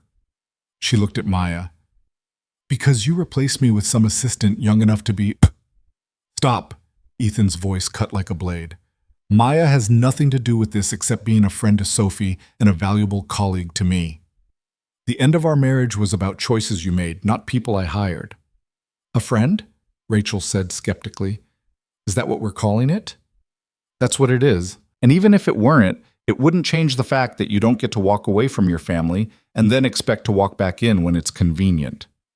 Rachel looked between them, seeing something that made her expression harden. Fine, but I have legal rights. I want to see my daughter. Then have your lawyer contact mine and we'll arrange supervised visitation. Ethan moved to the door, opening it. But showing up here unannounced and making demands isn't how this works. After Rachel left, Ethan slumped into his chair, looking more exhausted than Maya had seen him since that first day in the elevator. I'm sorry you had to witness that, he said. Don't be. Are you okay? I don't know. He rubbed his face. Part of me wants to give Sophie a chance to have her mother back. Part of me knows Rachel will disappear again the moment parenting gets inconvenient, and I don't know which impulse to trust. Trust the one that protects Sophie, Maya said. Everything else is secondary. That night, Maya got home to find Miguel looking serious. We need to talk, he said. Maya's heart sank. Those 4 words never preceded good news. What's wrong? Nothing's wrong, but I need to tell you something. Miguel sat on the couch, gesturing for her to join him. People at school have been talking about you and Mr. Cole. Miguel, let me finish. He took a breath. They're saying you're together, that you're dating or whatever. And I know it's not true because I've seen how you two are around each other. It's not like that, but what? But maybe it should be. Miguel said it quietly. Like, he's good to you. He respects you. He shows up for the people he cares about. And you light up differently when you talk about work, about ideas you've been discussing with him. That's not nothing. Miguel, it's complicated. There's a power dynamic, professional boundaries, 1,000 reasons why you're talking yourself out of something that might actually make you happy. Miguel looked at her with eyes that were too old for his age. You spent 3 years sacrificing everything for me. Maybe it's time to let yourself have something for you. Maya thought about it, really thought about it, about Ethan, about the partnership they'd built, about how the lines between professional and personal had blurred into something neither of them had names for. I don't know if he feels that way, she said finally. Maybe you should find out. The next day, Maya went to Ethan's office intending to have a conversation about boundaries, about keeping things professional, about not letting gossip affect their working relationship. Instead, she found him standing at his window, shoulders tense, staring at the city below. Rachel filed for partial custody, he said without turning around. Her lawyer sent papers this morning. I'm sorry. She's going to try to argue that I'm an unfit parent, that I work too much, that Sophie needs her mother, that my relationship with a young employee demonstrates poor judgment. He turned to face her.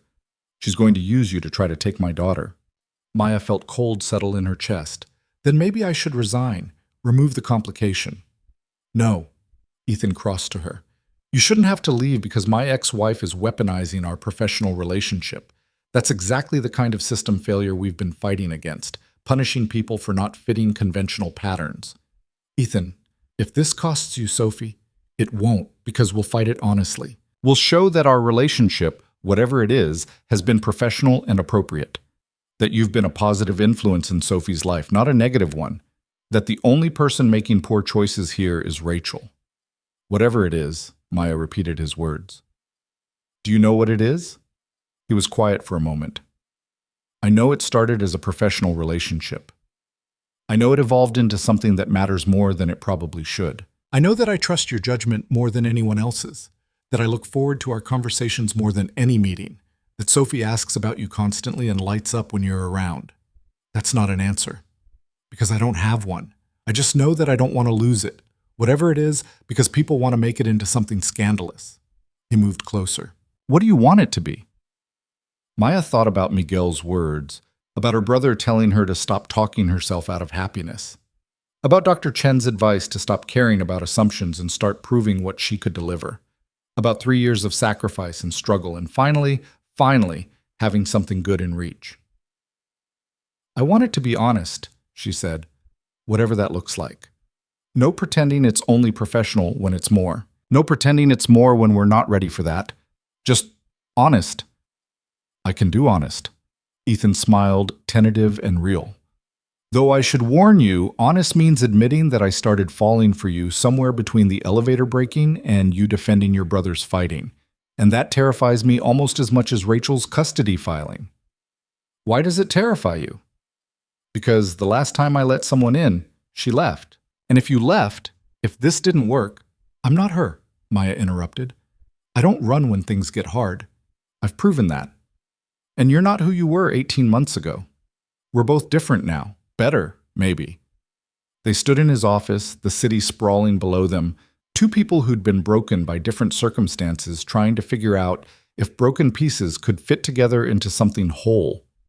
So what do? Ethan asked. We stay honest. We protect Sophie. We let this be whatever it becomes without forcing it into someone else's definition. Maya took his hand, the gesture simple and monumental at once. And we stopped letting fear make our decisions. The custody battle lasted 4 months. Rachel's lawyers tried every angle, Ethan's work hours, his canceled meetings, his relationship with Maya. They painted a picture of a CEO too consumed with business and inappropriate relationships to properly parent. Ethan's lawyers fought back with documentation of every school event attended, every dinner shared, every drawing Sophie had made that showed a happy child with a present, engaged father. They brought in Mrs. Patterson to testify about Ethan's dedication, Sophie's therapist to confirm she was thriving. And when Rachel's lawyers tried to use Maya as evidence of poor judgment, they brought in Maya herself. She sat in a conference room across from lawyers who wanted to paint her as a homewrecker, as an opportunist, as everything ugly that people assumed about women who succeeded through unconventional paths. Ms. Voto Santos, Rachel's lead attorney began, how would you characterize your relationship with Mr. Cole? Professional, Maya said. Collaborative, based on mutual respect and shared goals. And you expect us to believe there's nothing personal about a relationship where the CEO personally hired you, elevated you beyond your qualifications, and spends significant time with you outside office hours? I expect you to believe what's true. Ethan hired me because he saw potential that traditional hiring systems had missed. He elevated me because I delivered results. And we spend time together outside work because we've become friends who support each other's families. Maya met the lawyer's eyes.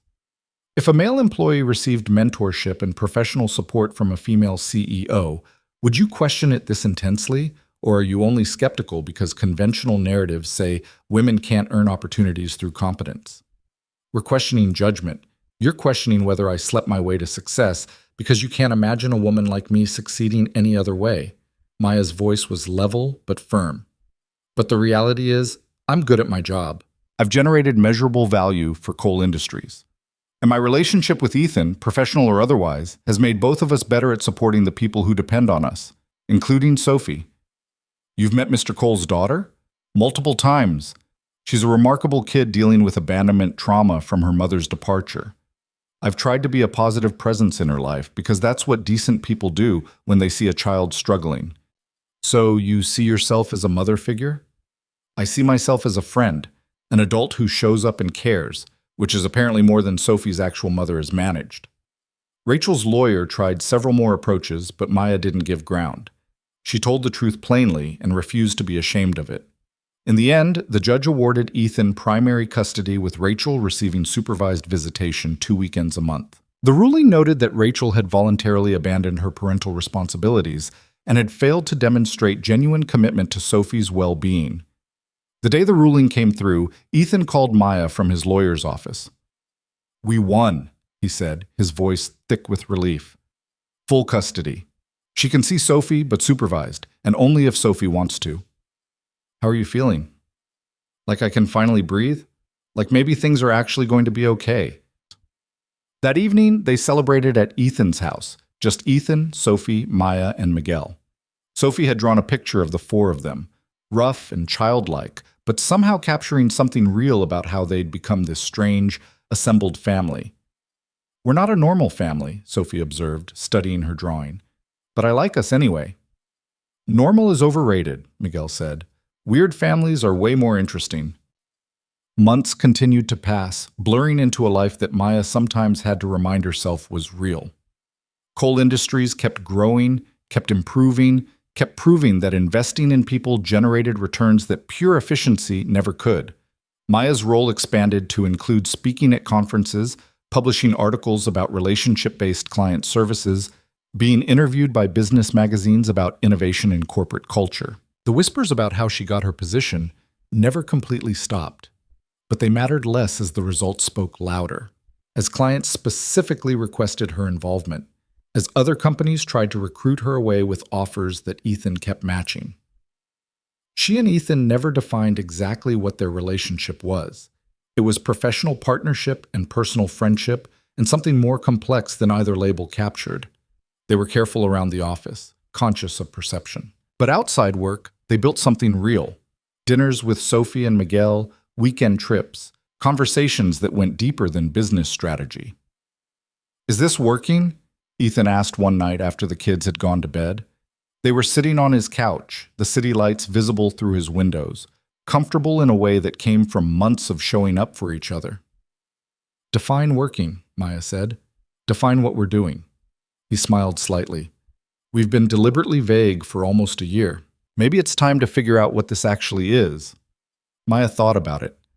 I think it's two people who are broken in different ways learning that broken doesn't mean worthless. That failure and struggle can become the foundation for something better, that the systems designed to filter us out were wrong about what matters. That's very poetic, but it doesn't answer the question. Because I don't think we need a label. We're partners, friends, people building something together, at work, at home, in life. Does it need to be more specific than that? No, Ethan said. I guess it doesn't. 2 years after that first elevator breakdown, Maya stood in the same conference room where she'd presented to the board. But this time the meeting was different. This time she was presenting her resignation. I've accepted a position with MedTech Solutions, she told the leadership team. Dr. Chen has asked me to help build their client services division. It's an opportunity to implement everything we've learned here from the ground up. The silence that followed was profound. Jennifer looked shocked. Sarah looked devastated. Robert looked like he was already calculating the cost of losing her. Ethan, sitting at the head of the table, looked proud. We'll miss you, he said simply, but we're grateful for everything you've built here and excited to see what you build next. After the meeting, Sarah pulled Maya aside. I thought you'd stay. I thought you and Ethan and I are fine. This isn't about leaving him. It's about not staying somewhere because of him. Maya smiled. Dr. Chen is giving me a chance to lead, not just advise, to build systems from scratch instead of fixing broken ones. That's too good to pass up. Will you stay in touch? Of course. You're not getting rid of me that easily. On Maya's last day at Coal Industries, there was a small gathering in the executive conference room. People from across the company showed up to say goodbye. Account managers she'd trained, clients she'd worked with, executives she'd challenged and occasionally convinced. Ethan gave a short speech about how one broken elevator had changed the company's direction. How Maya's perspective had taught them that efficiency without humanity was just sophisticated failure. How she'd proven that unconventional paths to success were often the most valuable. I hired Maya because I saw potential, Ethan said, but she exceeded every expectation I had. She didn't just improve our client services. She changed how we think about people, all people. The ones we serve and the ones we employ. That legacy will last long after she's gone. Maya stood to say goodbye, looking around at faces that had been skeptical, then accepting, then supportive. When I started here, I thought success meant proving I belonged. But what I learned is that belonging isn't something you prove. It's something you build together, and you all helped me build it. Thank you." She handed in her badge, packed up her office, walked through the lobby one last time as an employee of Cole Industries. Miguel was waiting outside, now a confident college sophomore majoring in political science with plans for law school. "How does it feel?" he asked. "Terrifying." "Exciting, right." Maya looked back at the building. "I built something there, proved something. Now I get to do it again somewhere else. And Mr. Cole is happy for me, proud, and still very much in my life, just not my boss anymore." She smiled, which actually makes things less complicated. That evening, Maya had dinner at Ethan's house one more time as a Cole Industries employee. Tomorrow, she'd be Dr. Chen's VP of Client Experience at MedTech Solutions. But tonight, she was just Maya, sitting around the table with Ethan, Sophie, and Miguel, eating takeout and talking about nothing important. "Are you sad she's leaving?" Sophie asked her father when Maya and Miguel were getting ready to go. "A little," Ethan admitted, "but mostly I'm proud. She's going to do amazing things." "Will she still come over for dinner?" "I hope so." He looked at Maya. "Will you?" "Try keeping me away," Maya said. "You're stuck with me now." Just in a different capacity. Outside, saying goodbye on the street corner where they'd parted ways dozens of times before, Ethan took Maya's hand. "Thank you," he said. "For what?" "For being stuck in an elevator with me. For being honest when I needed honesty. For showing me that the machine I built wasn't worth running if it couldn't see people." He paused. "For becoming someone I can't imagine my life without." "Thank you for holding the elevator door," Maya said. "For creating a job that shouldn't have existed. For trusting me before I'd proven I deserved it. For being willing to change. Think we'll look back on this as the biggest mistake we ever made? You leaving?" "No," Maya said with certainty. "I think we'll look back on it as the moment we both proved we were strong enough to choose growth over comfort. That's not a mistake. That's evolution." They stood there for a moment longer, two people whose lives had collided through mechanical failure and diverged through intentional choice. The elevator that had trapped them had long since been repaired, returned to efficient service. But what they'd built during those trapped minutes, honesty, partnership, the courage to challenge broken systems, that couldn't be fixed because it had never been broken. It had been exactly what they needed. Maya walked away from Cole Industries building for the last time as an employee, Miguel beside her, the city lights beginning to glow in the early evening. She thought about that first morning, scared and desperate, hoping for an entry-level job that would solve her immediate problems. She'd gotten so much more than that, not because of luck or charity or inappropriate relationships, but because someone had been willing to see past systems to the person those systems missed. And she'd been brave enough to prove that seeing her hadn't been a mistake. Behind her, Ethan watched her go, Sophie's hand in his, feeling the bittersweet mix of loss and pride. He'd built an empire on efficiency and control, but the most valuable thing he'd ever built was learning how to let go. The elevator in the lobby hummed smoothly, carrying people up and down, functioning exactly as designed. No more breakdowns, no more malfunctions. But every time Ethan wrote it, he remembered.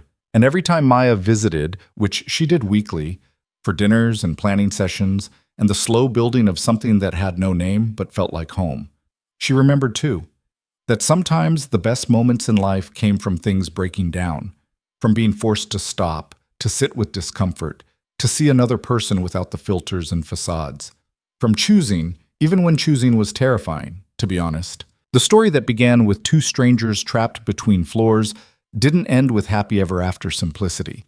It ended with complexity, with growth, with people building lives that honored both who they'd been and who they were becoming.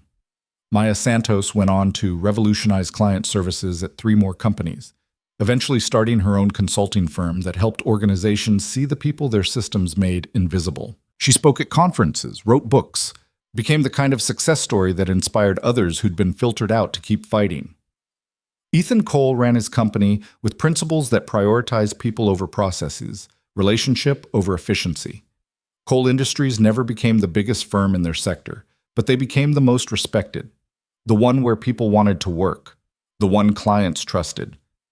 Sophie grew up knowing that families came in all shapes, that love wasn't about biology or convention, but about showing up.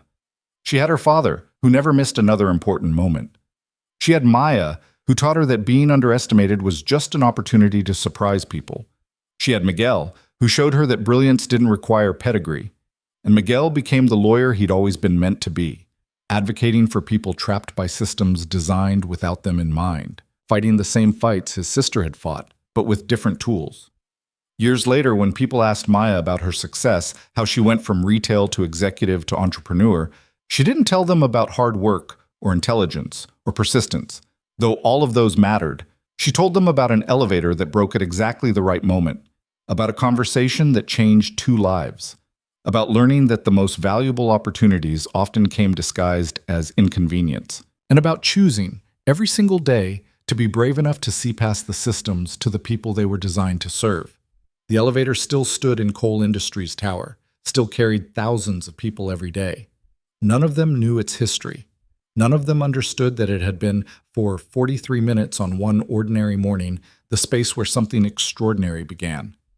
But Maya knew. And Ethan knew. And sometimes when the world felt overwhelming, when the work seemed impossible, when doubt crept in, they'd remember. That pause between floors, between lives, between who they were and who they'd become. That unexpected moment when everything stopped and everything finally began.